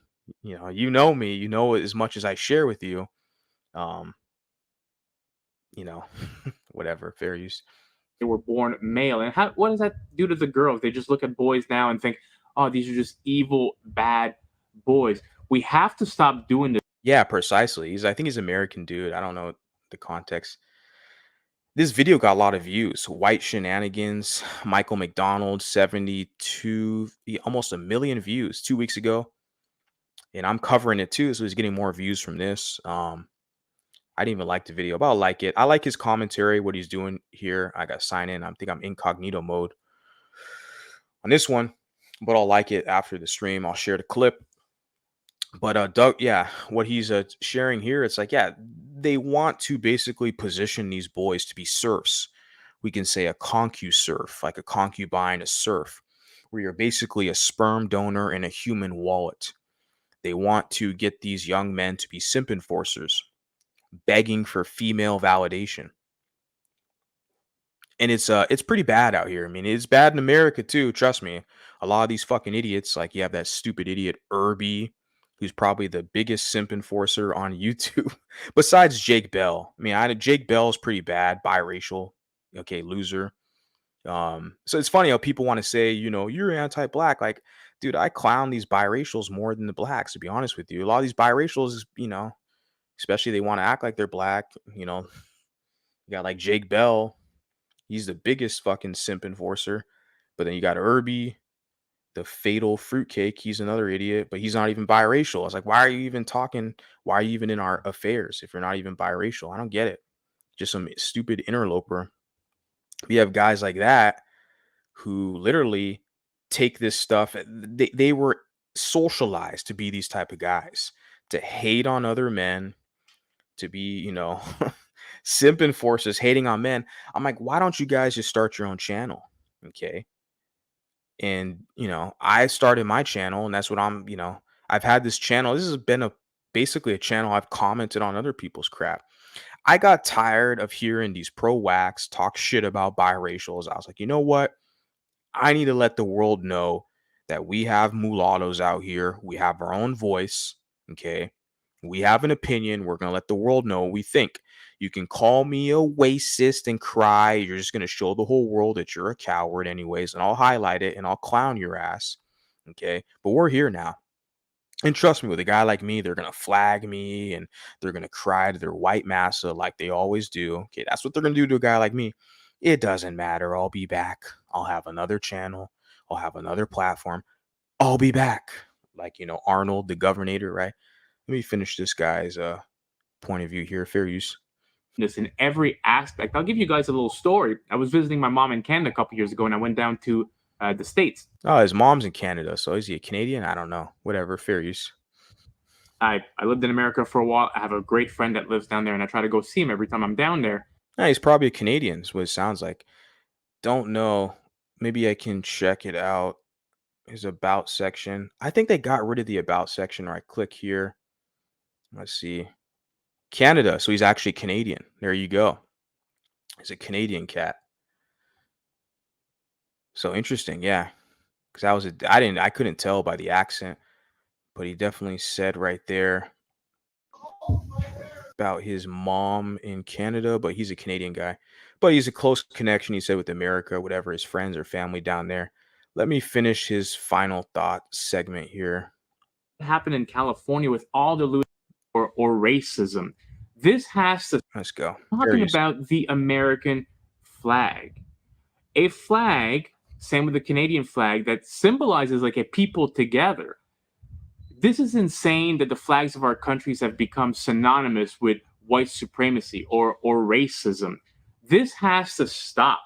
Like I mentioned earlier, California, a state that never had slavery, going for reparations for people who never had slaves to give it to people who were never slaves. Where does it stop? Because it wasn't the whole country in the U.S. that had slaves. It was only a certain part of the country.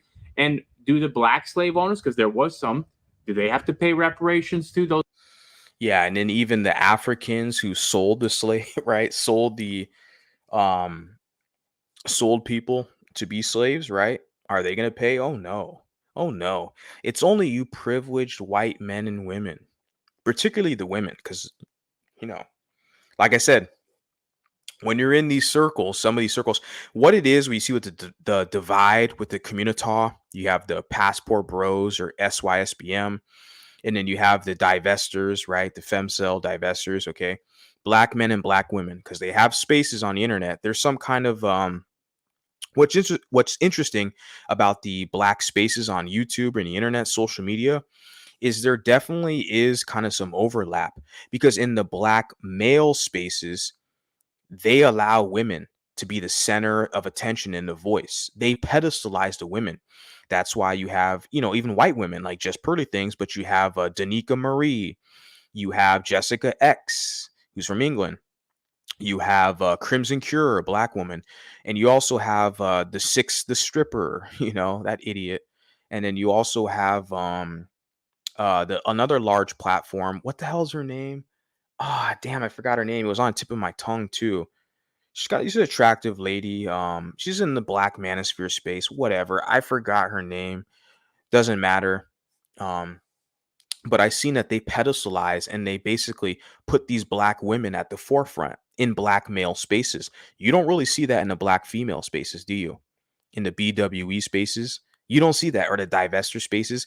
They have a good job curating in making it specific to where it's just for black women. They center their voices and they kick the black men out, But the black men can't do that. The black men because 75% of them here in America are raised by women. They always have to include the women in their discussions. It's funny when you guys notice that, right?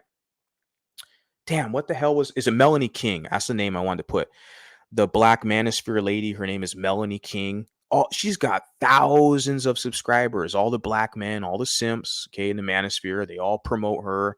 Crimson Cure, Danica Marie, Six the Stripper, Jessica X, in the black so-called quote unquote black male spaces. The black men put the women, like Just Purdy things, at the top. They include the women. But the black women spaces, BWE, I already mentioned, the divester spaces, Cynthia G. Now, they're cool with the gay black men, but straight black men they have an issue with. And then you have the other idiot, Tanya TKO. This is a woman who has a name TKO in her title. It's a masculine kind of, TKO. And this is a woman, supposedly, a femininity coach. I don't know if she uses that title. She says some other gay crap about like self-love, which is like a lesbian term, self-love lesson or something. Loving yourself, decentering men. It's just lesbian stuff, right? But she says TKO in her title. Like, what the hell, TKO? That's like, I'm a fighter. I'm a dude. That's like a masculine term, TKO. What I'm saying is, in short term, is that the men pedestalize the women in black male spaces, but in black female spaces, they don't pedestalize the men. They center women. Okay, we got that. What I wanted to point out is when it comes to their massa, whenever you hear these pro-wax, these black men like Tariq Fraud Sheed, like Dr. Umar, the Prince of Panda Express Johnson, all these fucking pro-wax, all the men, when they talk about white supremacy and racism, they're talking about the white men because they can't compete with the white men. Militarily, they'll get fucking obliterated. They can't compete with white men on the battlefield or in any sphere. So when they cry and complain about racism, white supremacy, the men, the black men, they're talking about white men, not white women, because they love white women. They want white women because they feel like it's a way for them to conquer white men if they can get the women, and they can have bastard mongrel children that they can instill their pro-wax psychology into the child. Didn't we already talk about that a couple streams ago with Daylight? Remember this hip hop rapper with tattoos on his face, Daylight, talking. He was very braggadocious. He was like, "Oh man, blacks, we so lit. We can go into a whole village of a different group of people. We can have, relations with their women. We can create a whole race of blacks." No, you're having a whole race of mixed kids, mixed people. You guys remember that? Do I got to pull that stream up? I might clip it and create a whole nother video with this whole, spew. But Daylight literally publicly was telling that to Vlad TV, who's a white man. He was telling him, "Oh, as blacks, we can have relations with another group of women, and we can, basically dominate their race. We can create a whole, biracial." I'm like, what? They're so public with that. See, it's a way for them to think they can conquer, because they can't compete with these white men on the battlefield. Like I said, they'll get dealt with. So they feel like they can go after the women and have children with the women and steal this psyche, this pro-wax psyche in the children to still kind of serve blacks, okay? So the black men, the pro-wax, when they cry about white supremacy, they're talking about the men. They can't compete with them but they love white women. Critically important, always remember that. We look at the black women. When they cry and complain about colorism and racism and white supremacy, they're not talking about white men. They're talking about white women because they can't compete with her for femininity in the playing field. They cannot compete with the white woman. Okay? So their argument, their attacks are against white women, especially the white woman who has a biracial child. It's a woman, a biracial daughter. They can't compete with that woman. Okay, so that's the person they're going to hate. Do you guys see this? Do you not see this? Is this brand new information? It doesn't take a high level degree, a university degree in calculus or linear algebra to analyze this, to see this. I'm articulating this the best I can. I know I'm pretty brash and bold and I can ruffle feathers. I'm good at that, but This is very obvious when you see the strategy that these people employ on you. They're very divided amongst gender lines in their community. But I told you, when the black man cries and complains about racism, he cannot fight this white man in a battlefield. Okay. Okay. But he feels like in order to get back at that white man, he's got to go after the woman and have children, right? This, like, for them, they feel like it's conquering them. And similar with the women, the black women, they can't compete with that white woman as far as femininity, preference in society. So they have to go get that white man, right? And teach that child, that biracial child, to serve the community. Let's see how long that strategy works. It's not working right now, to be honest with you. I'm one dude out here. I'm one amongst many. It's not really working. Plus, me, I have a lot of opposition.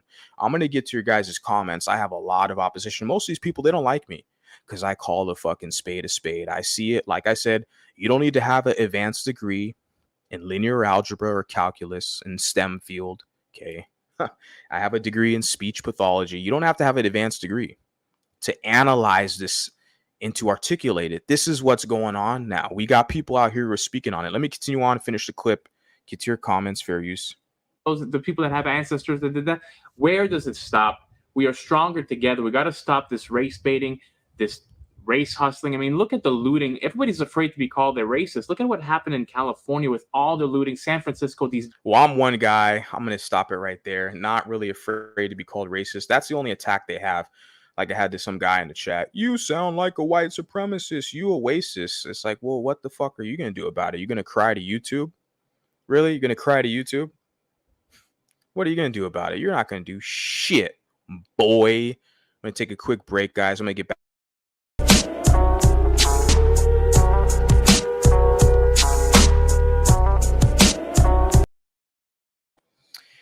Okay, I've been up here a lot longer than I initially intended, but you know what? We're getting into Monday now, so start of the week. Going to finish this month strong.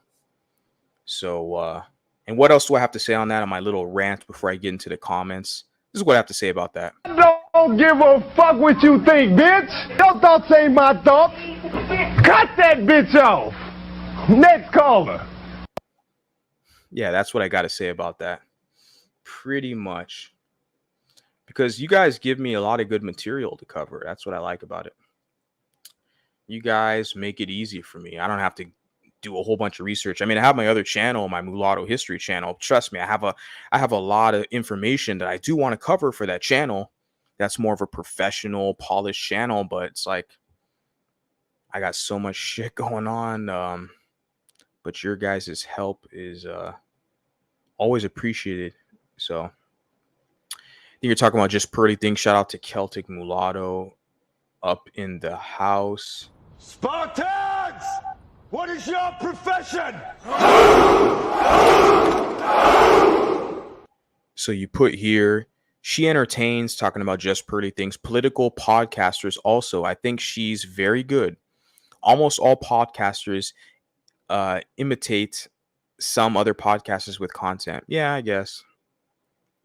I have noticed a trend lately that a lot of mulattoes tend to despise their white side or do not acknowledge their white side. That's not even a trend per se. That shit has literally been going on for generations, okay? You know, and in some cases they say they are not mixed even when it's obvious. Gen Z, yeah. And you know, like I said, it's not even really a trend, man. I've been seeing that. It's honestly, I've lost a lot of hope. I know people, I might catch some flack. I think I've been catching flack, losing connections because I call out a lot of these older cats. I know Celtic Mulatto, you're older than me. I'm not sure what generation. You probably X. I'm not sure, but I'm a millennial dude. But it's like, nah, man, I've been seeing this crap for years and talking with people a lot older than me. Like, yeah, they hate the fact that they're mixed, that they're biracial, that they're half white. I'm like, you're just as white as you are black. Why don't you try to find balance in that? But what you'll find is with a lot of these people, according to them, being balanced is singing rap songs, doing their little rap songs, and you know, doing their rap songs and smoking blunts. You know, it's like that to them. That's being balanced, being the quote light skinned ninja, right? Being balanced is partaking in this urban culture. It was like, for me, I go to Africa and I go to Europe. I learn about my African ancestry. I learn about my European ancestry. I try to connect with both sides of my heritage. That to me is the kind of epitome of being balanced. For me, I'm a living example of that. I have literally video documented evidence of me taking efforts to connect with both sides of my heritage. Been to both continents, Europe and Africa.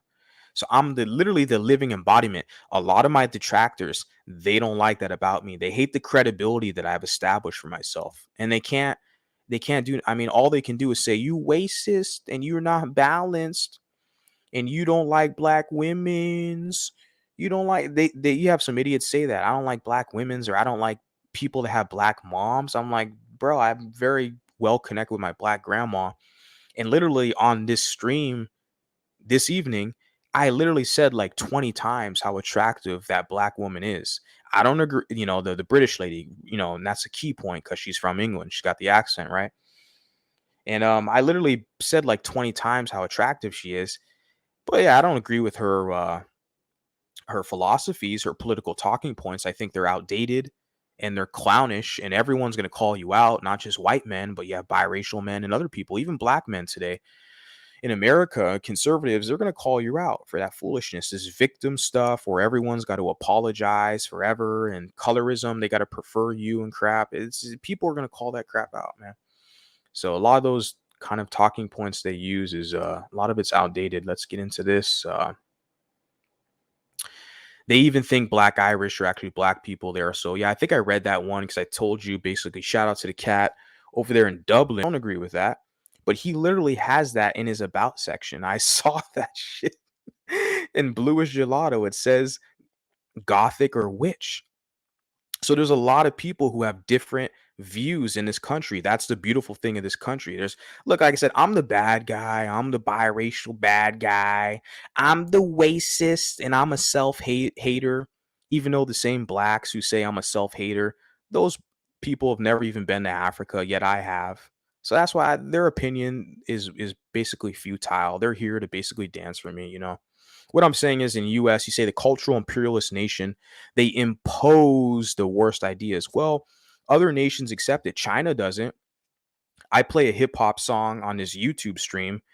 This video, this live stream is going to be banned in Belarus, in Russia, and China. Those nations already have like sanctions imposed where they basically say the cultural import or export of hip hop is not allowed in their nations. They don't want to degenerate their nations. In Russia and China, they publicly said the national level, they don't want that hip hop shit over in their nation, degenerating their culture the way it's done here in America. You have the same proud victims here in America, the proud slaves, all this hip hop shit, this degeneracy or this fornication, this mass promotion of fornication. You guys heard the rapper Sexy Red, this degenerate savage, Sexy Red, and all the pro wax love her because she's a queen. They promote that stuff, the worst elements of their people, their community, but they want to cry victim. But they promote the music that promotes, degeneracy and violence against their own people. But with a guy like me calling a spade, they want to cry about me. That's why I don't take them seriously. But the point you put here, Celtic Mulatto, I think you're in Jamaica. Yeah, the music is one of the major exports in the United States of America. They basically proliferate that American culture, the music around the planet, jazz, hip hop, right? Rock and roll. But if the society is willing to accept it, that's on them. I don't know how much they're imposing on it, like they're forcing them. You got to take this crap. They're going to shove it down your throat. I don't know if it's like that, man. Okay. I remember I was in a bar up in Belgium, in Brussels, and the guy was asking me, he was a Turkish cat. He was telling me like, who's my favorite rapper? Like, nobody shoved that stuff down his throat. They didn't impose it on him. He had a general interest because people have access to the internet. So they're going to review this information, right? But like I said, yeah, to kind of dwell on that, I think you're giving Americans social order a little more credit. People are inspired by a lot of what people do here. It's not really technically that the society is imposing it on excuse me, on other nations. But you're definitely entitled to your opinion. I appreciate your comment. It says here, yes, Lizzie, I remember that. No one is ever called him black. From Thin Lizzy, the dude, Phil Lynott. Like I said, there's a cat out there in Dublin, mulatto dude, who's definitely, because we need our own icons too. There's another lady, he shared an image, the same guy, mulatto dude, over there in Ireland. Let me pull up her name right now. I saved it because he shares a lot of like photos and stuff. There's an Irish mulatto woman. Her name is Erica Cody. Beautiful woman. I don't know. I think, yeah, she's a musician or an artist. Erica Cody is her name. And she is a Irish R&B singer, mulatto woman. And like I said, with a Phil Lynott. So like biracial people, mulatto people in Europe, in Ireland, in England, wherever they are, they need their icons too. They need representation. They need people who look like them, sound like them, okay, act like them. They need those people. They need representation too. Same thing here in America. We have it. There's a lot of mulattoes out here in America, and I'm just one dude, okay? But we need our representation too. They want to steal our representation, blackwash it, destroy our identity, dissuade us from identifying with each other, to destroy us so we can't even have a group. Everyone else gets to have their own sense of identity. They want us to be servants for other people's pleasure and advancement. Fuck that. I'm one dude out here, but I'm saying fuck that. I'm not doing that shit. You can say whatever you want. You oasis and white supremacists. I'm still gonna be here, and I'm gonna be laughing at you. So let's continue on. It says here, gentleman here says I'm Dominican, and he says I love your channel, appreciate you. I bet you get a lot of people triggered on your views, ideologies. What I've come to realize, right, is most of my detractors are going to be black identified biracials. Okay. Biracial people who are monoracial identified. I've noticed that even on TikTok as well. Because it's like I said this before in another stream or a video or whatever I did. I lose track sometimes, guys. So bear with me. But I basically said, like, it's easy to spot kind of a monoracial infiltrator, right? It's easy to spot some of these people.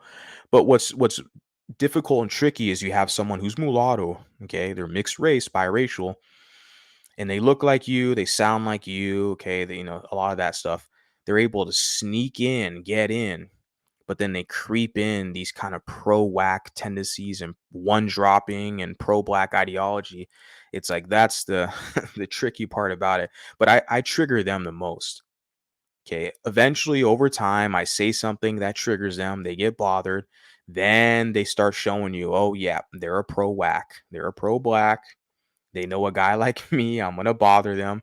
Then the first thing they're going to say is, you're not balanced. You need to heal. That's very typical. What they'll say, too, is you need to heal. You have anger in your heart. You're speaking your truth. I can speak my truth because I'm a pro-whack. I can cry about white people. But you, as a biracial, you can't talk about your experience because I'm a pro-whack and Big Mama don't like it. You hurt our feelings. So yeah, the most of the people who are going to be triggered by me are other biracials. Good, good. I want you people to be triggered. Good. If you don't like it, don't listen. There's other channels out here. Okay, they'll kiss your butt and make you feel like a special victim. I won't. I'll hold you accountable. It says right here, it's a stupid one drop rule and people favorite argument. White people are going to view you like this. Yeah, or no. Yeah, they know white people more than you, even though I got, white family, white mother. Yeah. So yeah, yeah, they know my mom and my family better than me. Yeah, that's this typical Blackistan rhetoric, right? Celtic mulatto says Black Americans are the most triggered by this content as a majority hate it when mixed race people identify as mixed. They do the same as Dominicans. Yeah, and I'm going to get into that more into the future as I get kind of more dialed in and in tune with this content. Like I said, guys, I mean, I'm a working man. Okay, I work 50 hours a week. I really enjoy getting up here talking with you guys, especially my core audience. Like I said, the real ones. You have some interlopers and weirdos who even like I got cloud watchers who are haters. They don't even like me, but they watch my shit. I don't know why. I don't know why, because there's people that I don't like you. I don't watch you. It's like, I don't want to give you the views or the, the people I don't like, or I block them. It depends though. There's some certain circumstances where if they mention my name or they get out of pocket, I got to document it. Okay. I got to record it, document it, put it in the file. It's like that. But, overall, people that are like anti-biracial, I don't watch that shit. All the pro-wax stuff. I don't watch any of that Tariq Nasheed, these anti-biracial people. But you put here they're triggered by the content, right? When you identify. Yeah, man. And then like I said, over time I'm gonna get more dialed into this. And I realize that too with a lot of Dominicans. There's a lot of similarities with us trying to preserve our identity, being a dual heritage mulatto, and then with Dominican people trying to preserve their identity because they're basically a mulatto nation. They have Spanish and African ancestry, and they want to exist. They don't want people to try to act like they have any say over them. They want to be autonomous, self-governing, right? They want sovereignty, and that's what I want too. In Dominicans, I see a lot of similarities. I'm reading a book right now. I'm going to share more about it in the future. I don't want to give it all away right now, guys. But yeah, I definitely sympathize with Dominican people. I've never been to the Dominican Republic yet, but I will eventually. And I definitely welcome the Dominican people over on this platform for sure. I'm open arms. This channel is open arms to everybody who, it's a public platform. It doesn't matter what color t-shirt you have on, but I definitely prioritize, I guess I can say I validate those who are mulatto identified, because there's not that many spaces for us. We don't have our own spaces. Everyone else gets their own spaces, right? Even within gender lines, right? Like we already mentioned, black men spaces, black women spaces, but even white spaces, right? White men, white women, Hispanic and Asian, everybody has their own kind of spaces they're allowed to, in social media. But what about ours? What about those of us who are mulatto or dual heritage? We need our own shit. And I'm one dude out here, and I'm telling you, I'm going to piss people off, but I like it. But it doesn't, regardless, the mission, the agenda is going to stay firm, and we're going to continue to march. We're going to have our own shit as long as I'm up here. This is for us. So let's continue on.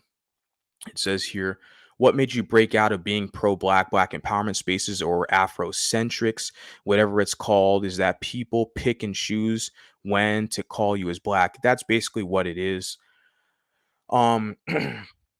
Said what made me break out, because like I was pretty pro-black. Like I said, I met Maxine Waters in Los Angeles. I was at a Martin Luther King Jr. parade. I mean, how more pro-black does that get, right? I was volunteering at a parade to honor Martin Luther King in Los Angeles. And Maxine Waters was there. Yeah, I met Dr. Umar Johnson. I attended one of his conferences in LA. This at Long Beach. I met Tariq Nasheed, who was at the same event. So I was definitely pro-black in like 2015, 2016, around that time frame. What made me step away? Because the anti-biracial rhetoric, the anti-mulatto, the anti-mulatto conspiracies, it got too bad. They became too bold and too vocal about their animosity and their envy and distrust for biracial people, for mulatto people, where I was like, look, you got to get the fuck out of there. You got to get out of there and do your own shit. Okay. It got too bad where they were too comfortable slandering, spreading hate and conspiracies on mulatto people. And I was just sitting there like, look, am I just the one guy that sees this? Where's the other people at? Where are the other mulattoes, the other biracials who don't see this shit? Like, these people are publicly on Instagram, on YouTube, on Twitter. They're spreading conspiracies on you. They're putting a target on your fucking back. They're telling you because you got a white mom, don't trust that person. They're going to side with white people. Isn't that what Cynthia G said? Synthetic weave. She had a whole stream talking about the pathology of biracials. She had a whole stream talking about that. She's trying to spread to her audience, to all these black women, that, oh, if they're biracial, they got a white mom, you can't trust them. They're going to always side with whites. I'm like, these people, and they have larger platforms, they've been spreading, and she's a pro-whack, okay? Make no mistake, Cynthia G, Synthetic Weave, she's a fucking pro-whack, just like all of them, okay? And they've been spreading these conspiracies about biracials. And I've just been sitting back, like observing this stuff for years. Like, what the fuck? They've literally empowered me. They've literally given me the power. They've given me the torch, per se. And here we are today. So that's what you say what caused me to break out was I had my wake up call.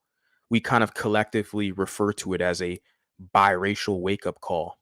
Is they're going to let you know you're not a special victim like them, right? You're not a darkie. Okay, you have a white parent. You're not like them. So I got my wake up call. I'm a few of many people, but I feel like most are not. Most are still kissing butt, trying to fit in. But I'm past that stage. So you say here, you're replying to the Celtic mulatto says, I'm not going to say it's all of them, but damn, us identify with Dominican is seen as a problem to this people. Yeah, for sure. Yeah, identifying with them. Yeah, man. It's like I said, I see a similarity with the kind of, I guess you could say, the plight, the struggle of mulattoes in America, biracials, right? Dual heritage with Dominican people. There's a lot of similarities because yeah, man. I mean, and what I've noticed that too, I commented and mentioned it before, is they'll refer to Dominican people as quote unquote Dominicoons, right? I know it's a slur, I don't want to say that, but they say that to hate. See, if you're a Dominican person and you say you're black, the fucking blacks are going to be the first people to remind you that you're not a black like them. Oh, you look like you mixed with something. You ain't FBA. You ain't ADOS. You ain't from the hood. Man, you ain't black like that. Man, you don't listen to Nipsey Hussle. They're the first people to tell your ass you're not black, right? Right? And so if you tell them you're black, you're Dominican, they can see you're mixed with something, you're Dominican. Oh man, you ain't from the hood. You don't listen to Nipsey Hussle. You know, you ain't FBA. As soon as you identify as Dominican and say, I'm not black like you, I got some African ancestry. I look more so African presenting. Yeah, I'm darker skin. I'm Dominican, but I have Spanish blood. I have blood from other, ethnic groups. They're gonna they're gonna try to shame you and pull your ass back in. They're gonna say you're a Dominicoon. I've heard that they throw around. They say that to us, to biracials. They say we're confused or we're mixed up, right? Similar thing. They want to push you out and pull you back in. I mean, I'm not playing games with them. I can't say nobody because a lot of these biracials, like I said, in America, they're punks. They're getting punked by these blacks. They play with them like that. I don't play with the game. Like, I don't give a shit what you call me. I'm still going to be on your ass, okay, documenting it and reporting it. But yeah, I think most biracials, they just want to fit in, or even on YouTube, they want the monetization. They want the numbers. They want the big following. They know they got to kiss black ass and cater and pander to blacks. So they want the numbers, the following. So, they're not serious about this, most of what I find, especially the content creators on YouTube. All right.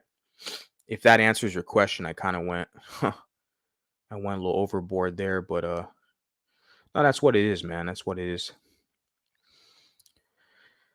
They hate the term tree fugu. I apologize if I'm not pronouncing that correctly. I'm not sure. I understand your comment. I knew you weren't generalizing. I think I kind of mid-word a bit for sure. Shout out to this cat here. Definitely a lot of engagement here. Spartans! What is your profession?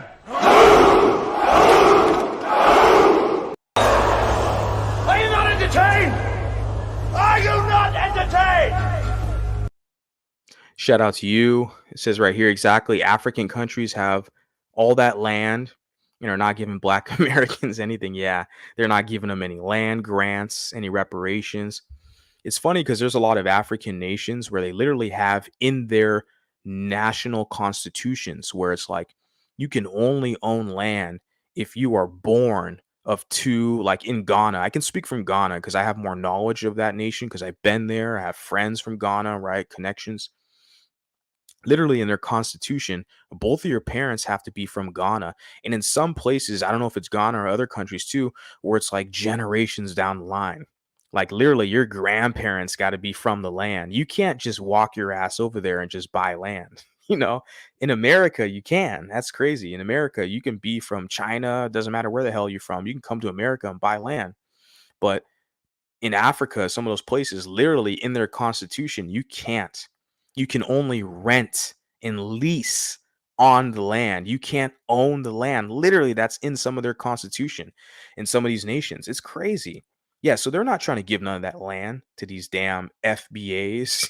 You know, they're not giving no reparations to them, but they want the white man to give them land and reparations. Yeah, right. Good luck with that. You're not getting shit. I'm just a realist out here, man. I'm one real guy. Like I said, because you can't have you want your cake and to eat it too. You want to be the aggressor. You want to be the Pookie. You want to be the tough guy, the savage Pookie thug. You know, the shot caller, the G. But you want to be the victim at the same time. Nobody's entertaining that foolishness out here. You can't be the victim and the aggressor at the same time. Do you want to be the coward slave that's begging for reparations, or do you want to be the tough guy, savage predator guy, right? That's calling shots. Which one do you want to be? Okay, that's my whole thing.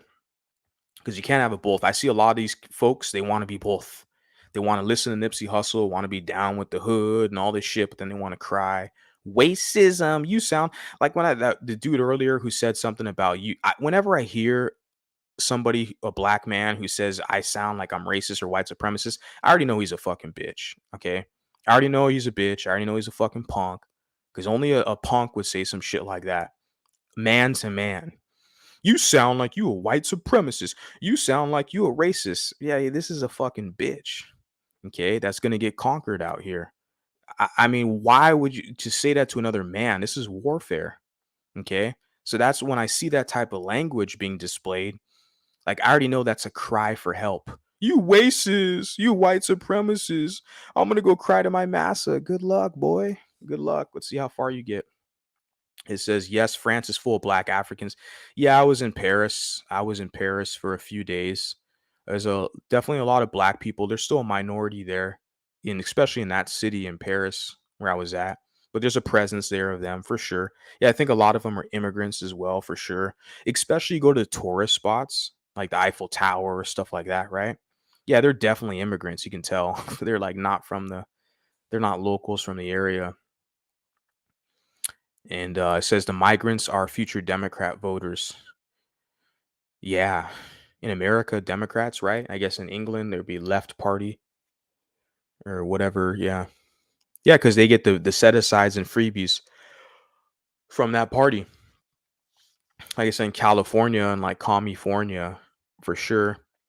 But then once they get a business, they realize how much money they're paying to operate a business and the taxes. They're like, shit, let me just vote Republican. Let me get a tax break on this shit. Because they don't want to end up paying for the freeloaders and the bottom dwellers. Once they kind of got something for themselves, they don't want to pay for these other people. You see that with every group, man. The POC, they use that term POC, people of color. Yeah, man. Once they get a business and they start it's in full operation, they're not going to continue to vote Democrat. They don't want to pay for these other people who are begging for handouts and shit, listening to hip hop and smoking blunts, playing video games. Because you got biracials out here, man. I did a video, like I said, on my other channel. This biracial guy's got my name in his mouth. He's like, I'm not going to bring that crap over here on this channel, man. I'm going to go to my other channel, build that up. I'm going to clown you over there. Because the dude is a clown. I call him the Golden Pookie. Where the guy, smokes blunts all day. He's smoking weed, playing video games, doesn't even have a driver's license. And that guy's voting for Democrats, But yeah, these other people of color, whatever, people of color, POC, who got businesses, they don't want to pay for these idiots who are unproductive men out here. Doesn't matter what color skin you got, man. People don't want to pay for your ass. You're not out here working, contributing to society. Fuck that. But yeah, they're going to vote Democrat. The freeloaders are going to vote Democrat. Okay, the freeloaders are going to vote Democrat. I'm a gun owner. I'm a proud gun owning American. So to me, it's just Republican. The Democrats, I'm from California. It's one of the most anti-gun states. Even though I bought some guns in California, look, the Democrats are anti-gun. Okay, so I cannot support and endorse Democrats. Sorry. Okay. Says the Romans invaded England. Yeah, you're right. Celtic mulatto got the dates 43 AD. Yeah. I didn't have all the exact dates, but I do have some text, some literature, some historical stuff here, but I have a lot of like books and stuff, right? But that's what you guys, the purpose of you guys, I really appreciate you guys who share this information with me and kind of correct me on things. I'm not, like I said, I'm not up here to be the smartest guy. I'm easily teachable. I'm here to learn and I'm here to share. And I appreciate this platform that I have access to you guys and I have information that I can access. But yeah, I appreciate the correction here with with the Romans. I know, yeah, the Romans invaded England, right?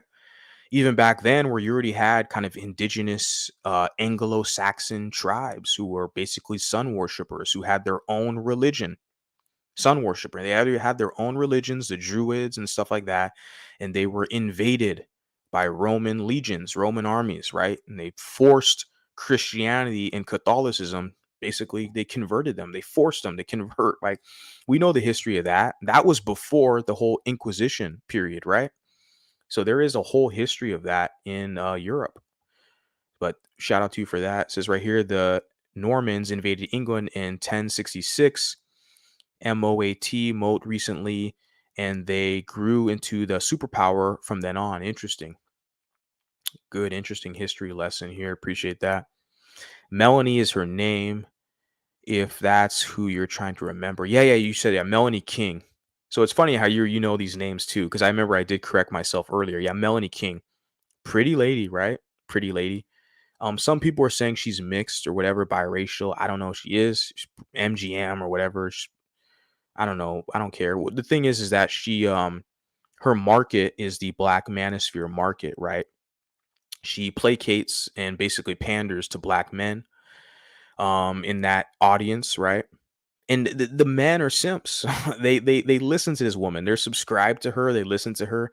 They want advice from her, just like, Jessica X, just like Just Purdy things. So it's funny how you have black male spaces where they put the women in charge because that's 75% of their community is their illegitimacy rate, 75 plus percent. They're raised by women. So they're enculturated to basically serve women to validate a woman's opinion. And of course, look at their status compared to other races of men as far as business ownership, right? That's just one metric, but that metric is important because that's sustainability. If you employ yourself, work for yourself, hire your own, that's like the number one metric. You look at their business, they all work for other races of people, right?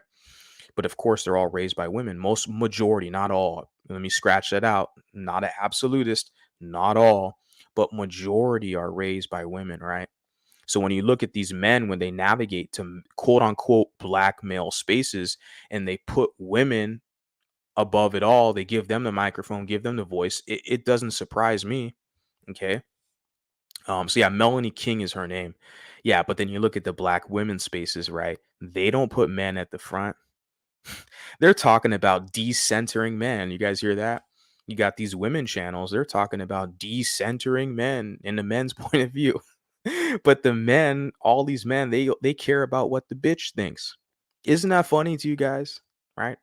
You wonder why you're inundated with these simp enforcers out here. They're ready to fight for some little cookie crumbs. You don't even get to smell. They're not the ladies aren't even going to let you smell. You're getting a little cookie crumb. It's sad. What's so sad now is a lot of these guys, these simp enforcers, they're going to simp for a fucking avatar, not even a real woman. It's one thing if it's some chick you work with, you're cool with, you're cordial with, okay, it's a woman that there's a potential that she could be a mate per se, courtship there, but they're on the internet, on YouTube, simping for a fucking avatar. You don't even know who this woman is. It's just like an OnlyFans. Men are down bad out here, and I hate to throw men under the bus, generalizing it, but a lot of men are out bad right here. I saw something on Twitter. It was a white guy who spent like $60,000 and he met with this OnlyFans chick. I don't know if you guys saw that. And it was a black woman, an OnlyFans chick.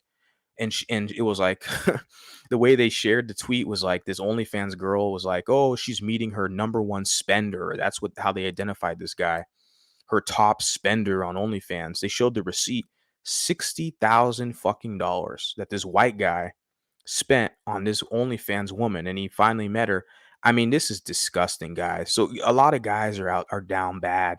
If you're gonna spend $60,000, you don't even get the smell. I mean, it's horrible. I'm seeing this shit here, but these guys are dangerous. These guys out here are dangerous because they will be used as simp enforcers against you. You're a good man with good intentions, okay? You have integrity. These simp enforcers, okay, who are thirsty for female validation, they will be weaponized to attack you. It's fucking bad out here, man. I hate to say it. I hate to say it. And that's all these male spaces. That's what you see. Cynthia G got banned from YouTube. She is no more. She'll be somewhere else. She already has a large enough following. It doesn't matter if YouTube, she can go on Patreon. She already has an established name. Patreon or any other platform. She could start her own website, cynthiag.com. She could buy the domain name. She's already got a massive following. So it's just up to her to how she can recapture her audience, right? She already probably has the email addresses. So she's already been in the game for years. She's been on YouTube, Cynthia G, for a decade, right? Like I said, she was a pro whack. Then she rebranded her you know, platform to pro-black women, excluding the men. She's basically was spreading hate speech on the men. That's why they banned her ass. You know, it took them a while. They banned Tommy Sotomayor. They'll probably ban me too eventually. Yeah, it's a bunch of communist liberals all over these social media networks. So of course you can just create your own website, create your own platform, bring the audience over there. So, and she'll be able to figure it out. I don't doubt it at all. I don't listen to her, never support her. Like I said, with Cynthia G, I saw this video she did, a live stream a while ago, talking about the pathology of biracials. I was like, fuck that cunt. That's what I'm saying. These pro-blacks who want to spread this hate and conspiracies about biracials. Do you see biracials calling that shit out? No.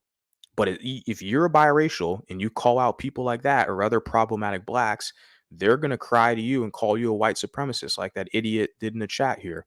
I didn't block that idiot. I think you deleted his comment, which is fine.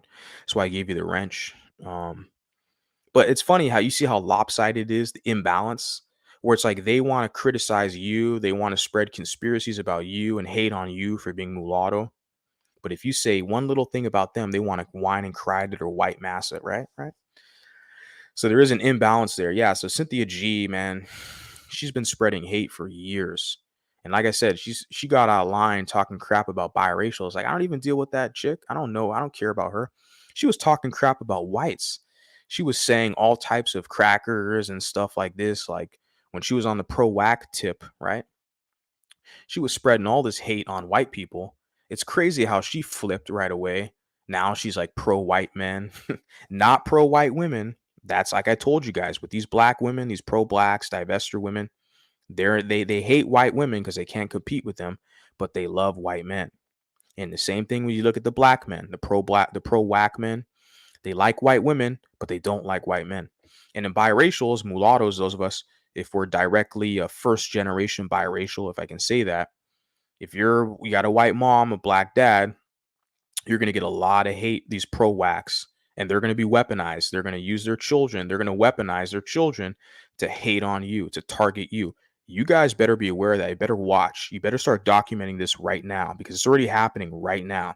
I got people who are already planning and trying to target me right now. And guess what? I'm documenting all of it. I'm watching your ass. So you're already on notice for that. Not Celtic Mulatto, but some of the other people who are in the background kind of creating some noise. But almost done here. It says, us Dominicans get it.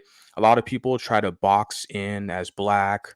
When we're very mixed, they want us to disregard our other ancestries. Yeah, man, welcome to the club. Us Louisiana Creoles who stand on being biracial get attacked, the same as Dominicans and other mulattoes. That's what it is. Shout out to you guys. Respect to the chat. Hit the like button or hit the dislike. Regardless, I don't give a shit. I'm not going anywhere. Peace and blessings, everybody. Love you guys, and I'll talk to you guys next time. Sayonara.